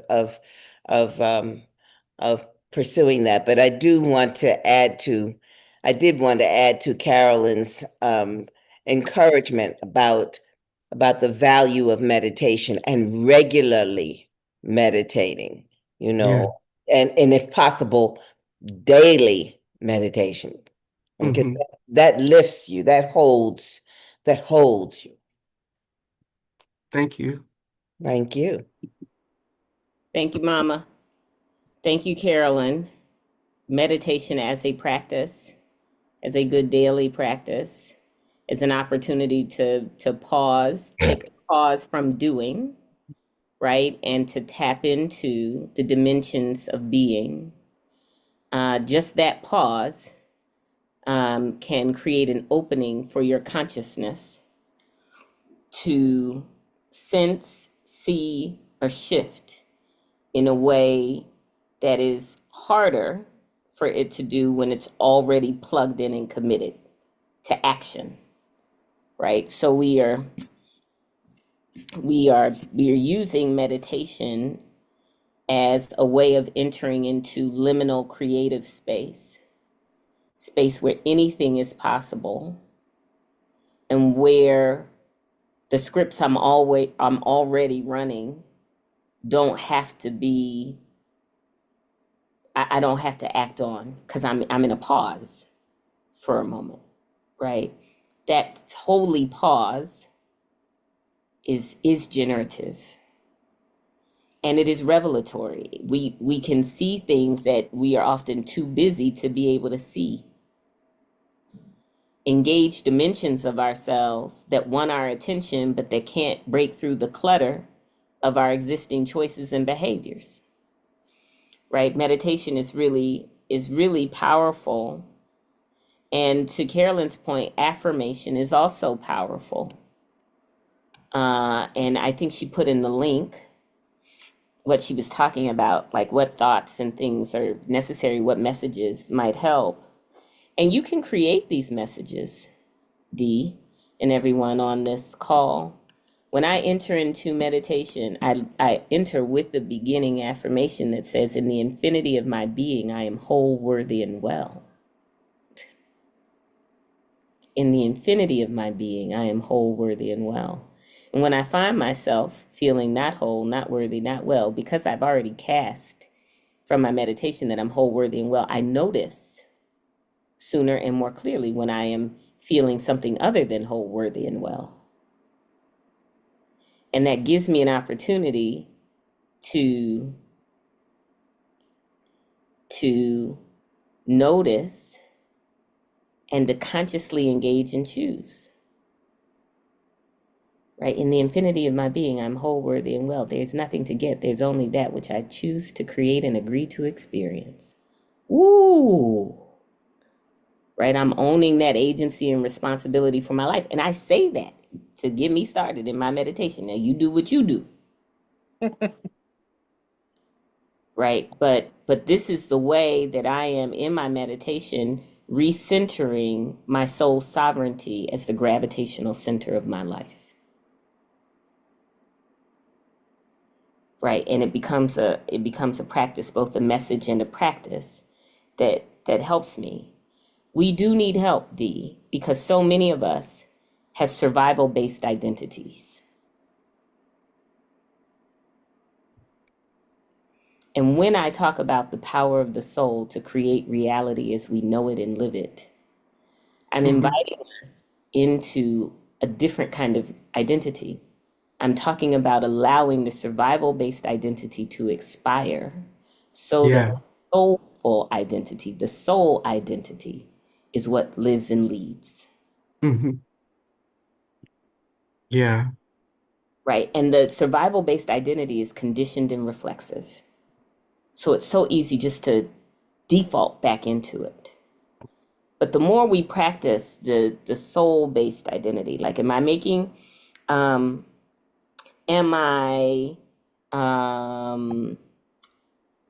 acting from my soul's identity, from the essence of myself, or am I acting from the survival-based identity? Like just asking those questions too. Provocation is useful for helping engage our consciousness too, because often when I'm acting from a survival-based identity, often what happens is it gets me to contradict my soul's knowing. Mm-hmm. And that creates an energy drain or leak. Yeah. Like when I'm doing something, choosing something, saying something that goes against what I know to be true about me, for me, in me, with me, as me. I then experience energy drain. I experience energy leaks and diminishment. Right? And that squeezes the juiciness out of life, Delisha. I'm much less likely to have an orgasmic life, a life that turns me on, when I'm contradicting the truth of myself. Mm-hmm.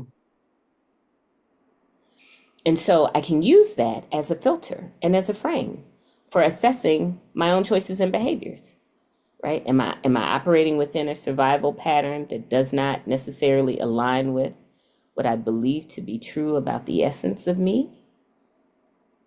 If that is the case, what other choices might I make? What else might I do? How else might I interpret it? Like, right? I'm trying to give myself more room for those aspects and dimensions of my soul self to not only be, but to lead and to shape my experience. Mm-hmm.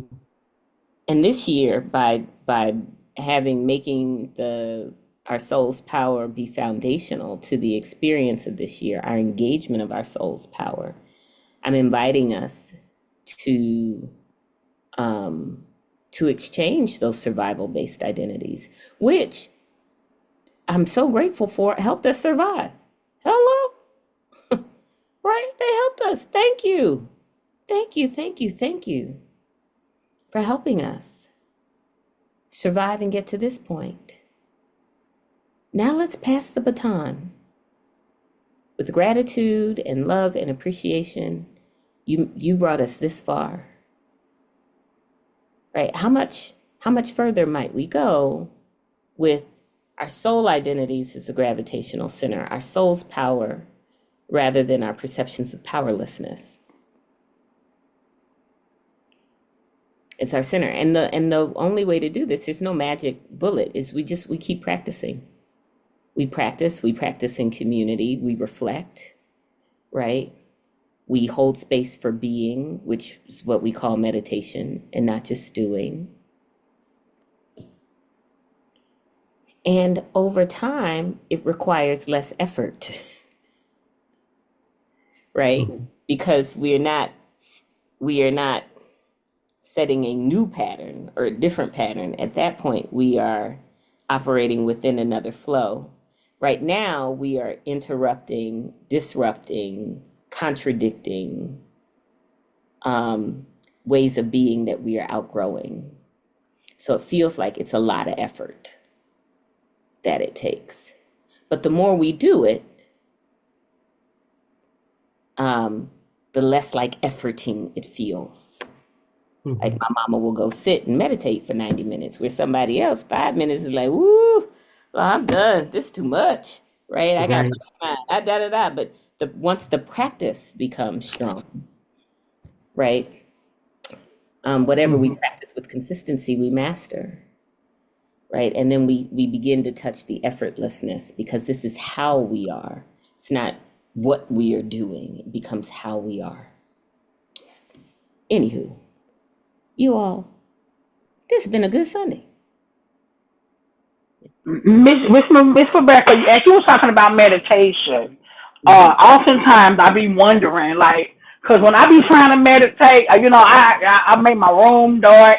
I put, some, R. Kelly music. Maybe that's not the best meditation music, but look, work with me. It's my business. So I put the R. Kelly music in the background, and I try to meditate and whatever. But then I go to sleep, and I know that's not the purpose of meditation. What are, like, for people who are not skilled like Mama Bennett?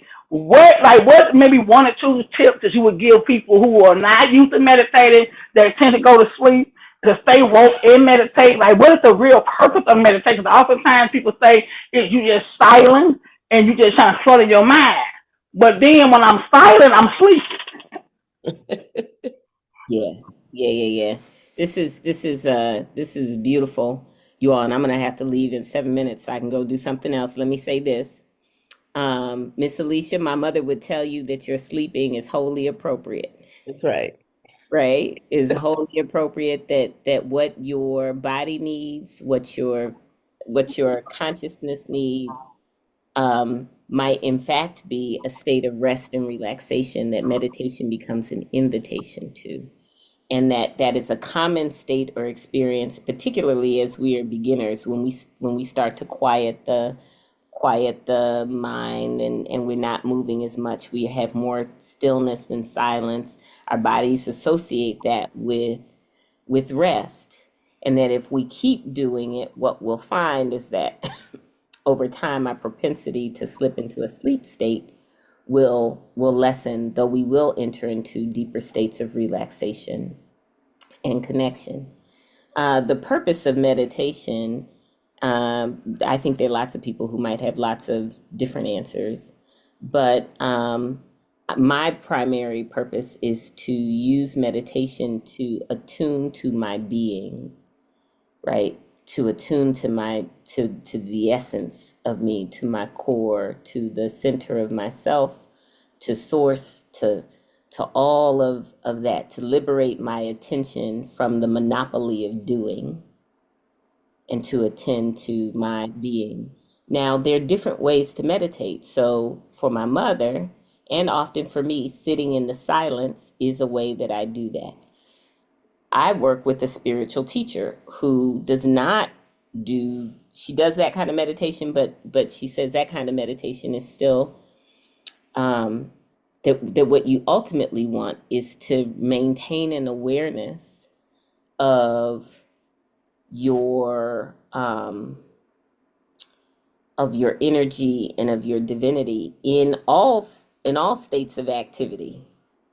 That it's not primarily about sitting and being still or being quiet, though that can be a practices that help you attune to what is at your core. But she would say, in the midst of doing anything, in the midst of washing your dishes, in the midst of going to the bathroom, in the midst of reading a book, in the midst of driving your car, can you become aware of the energy or life force that is the truth of you? Can you notice, observe, and engage the energy that is you? Stillness and silence can help because it reduces activity and distraction.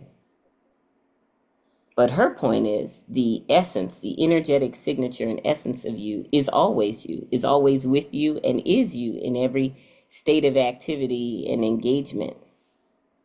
And so her practice is to many times in the day bring her awareness of herself as energy, to shift her attention and be like, can I notice the energy that's in me? Can I notice the life force within me? Am I noticing the life force, the energy, the source of life within me is a way of noticing the God within. And when I notice it within, can I notice it without? Do I see it around me? Do I see it in others? Can I see it in the trees? Can I see it in the birds? Can I see it in the people? And the stronger my noticing within becomes, the stronger my noticing without becomes too.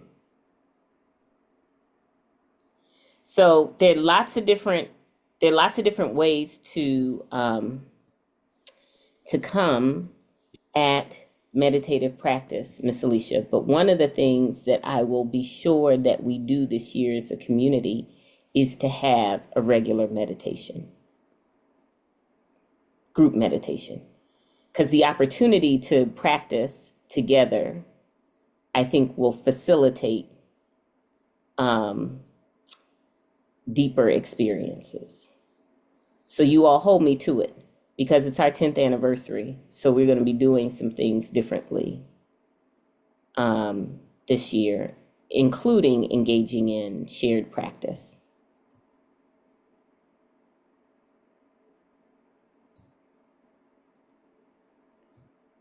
All right. You all, this has been a beautiful Sunday. Absolutely, absolutely beautiful. I am so grateful that you all are joining me for this first Sunday of the month, that we got a chance to get clear about the ways that we are, that our realities are emergent phenomena that we create, and that our souls are always creating what we are experiencing and living.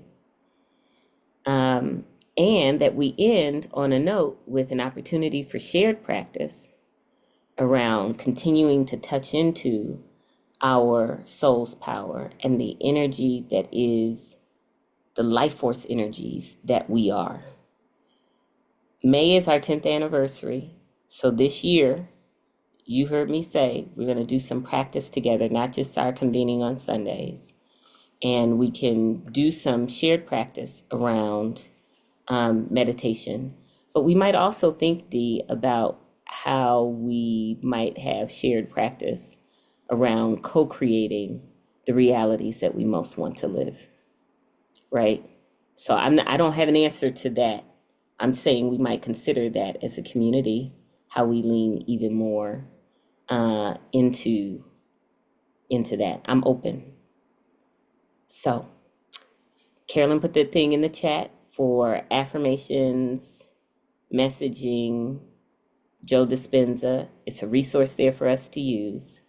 As we close, I want to invite you to come off of mute and to extend your love and warm regards to everybody who helped hold this space with you on this day.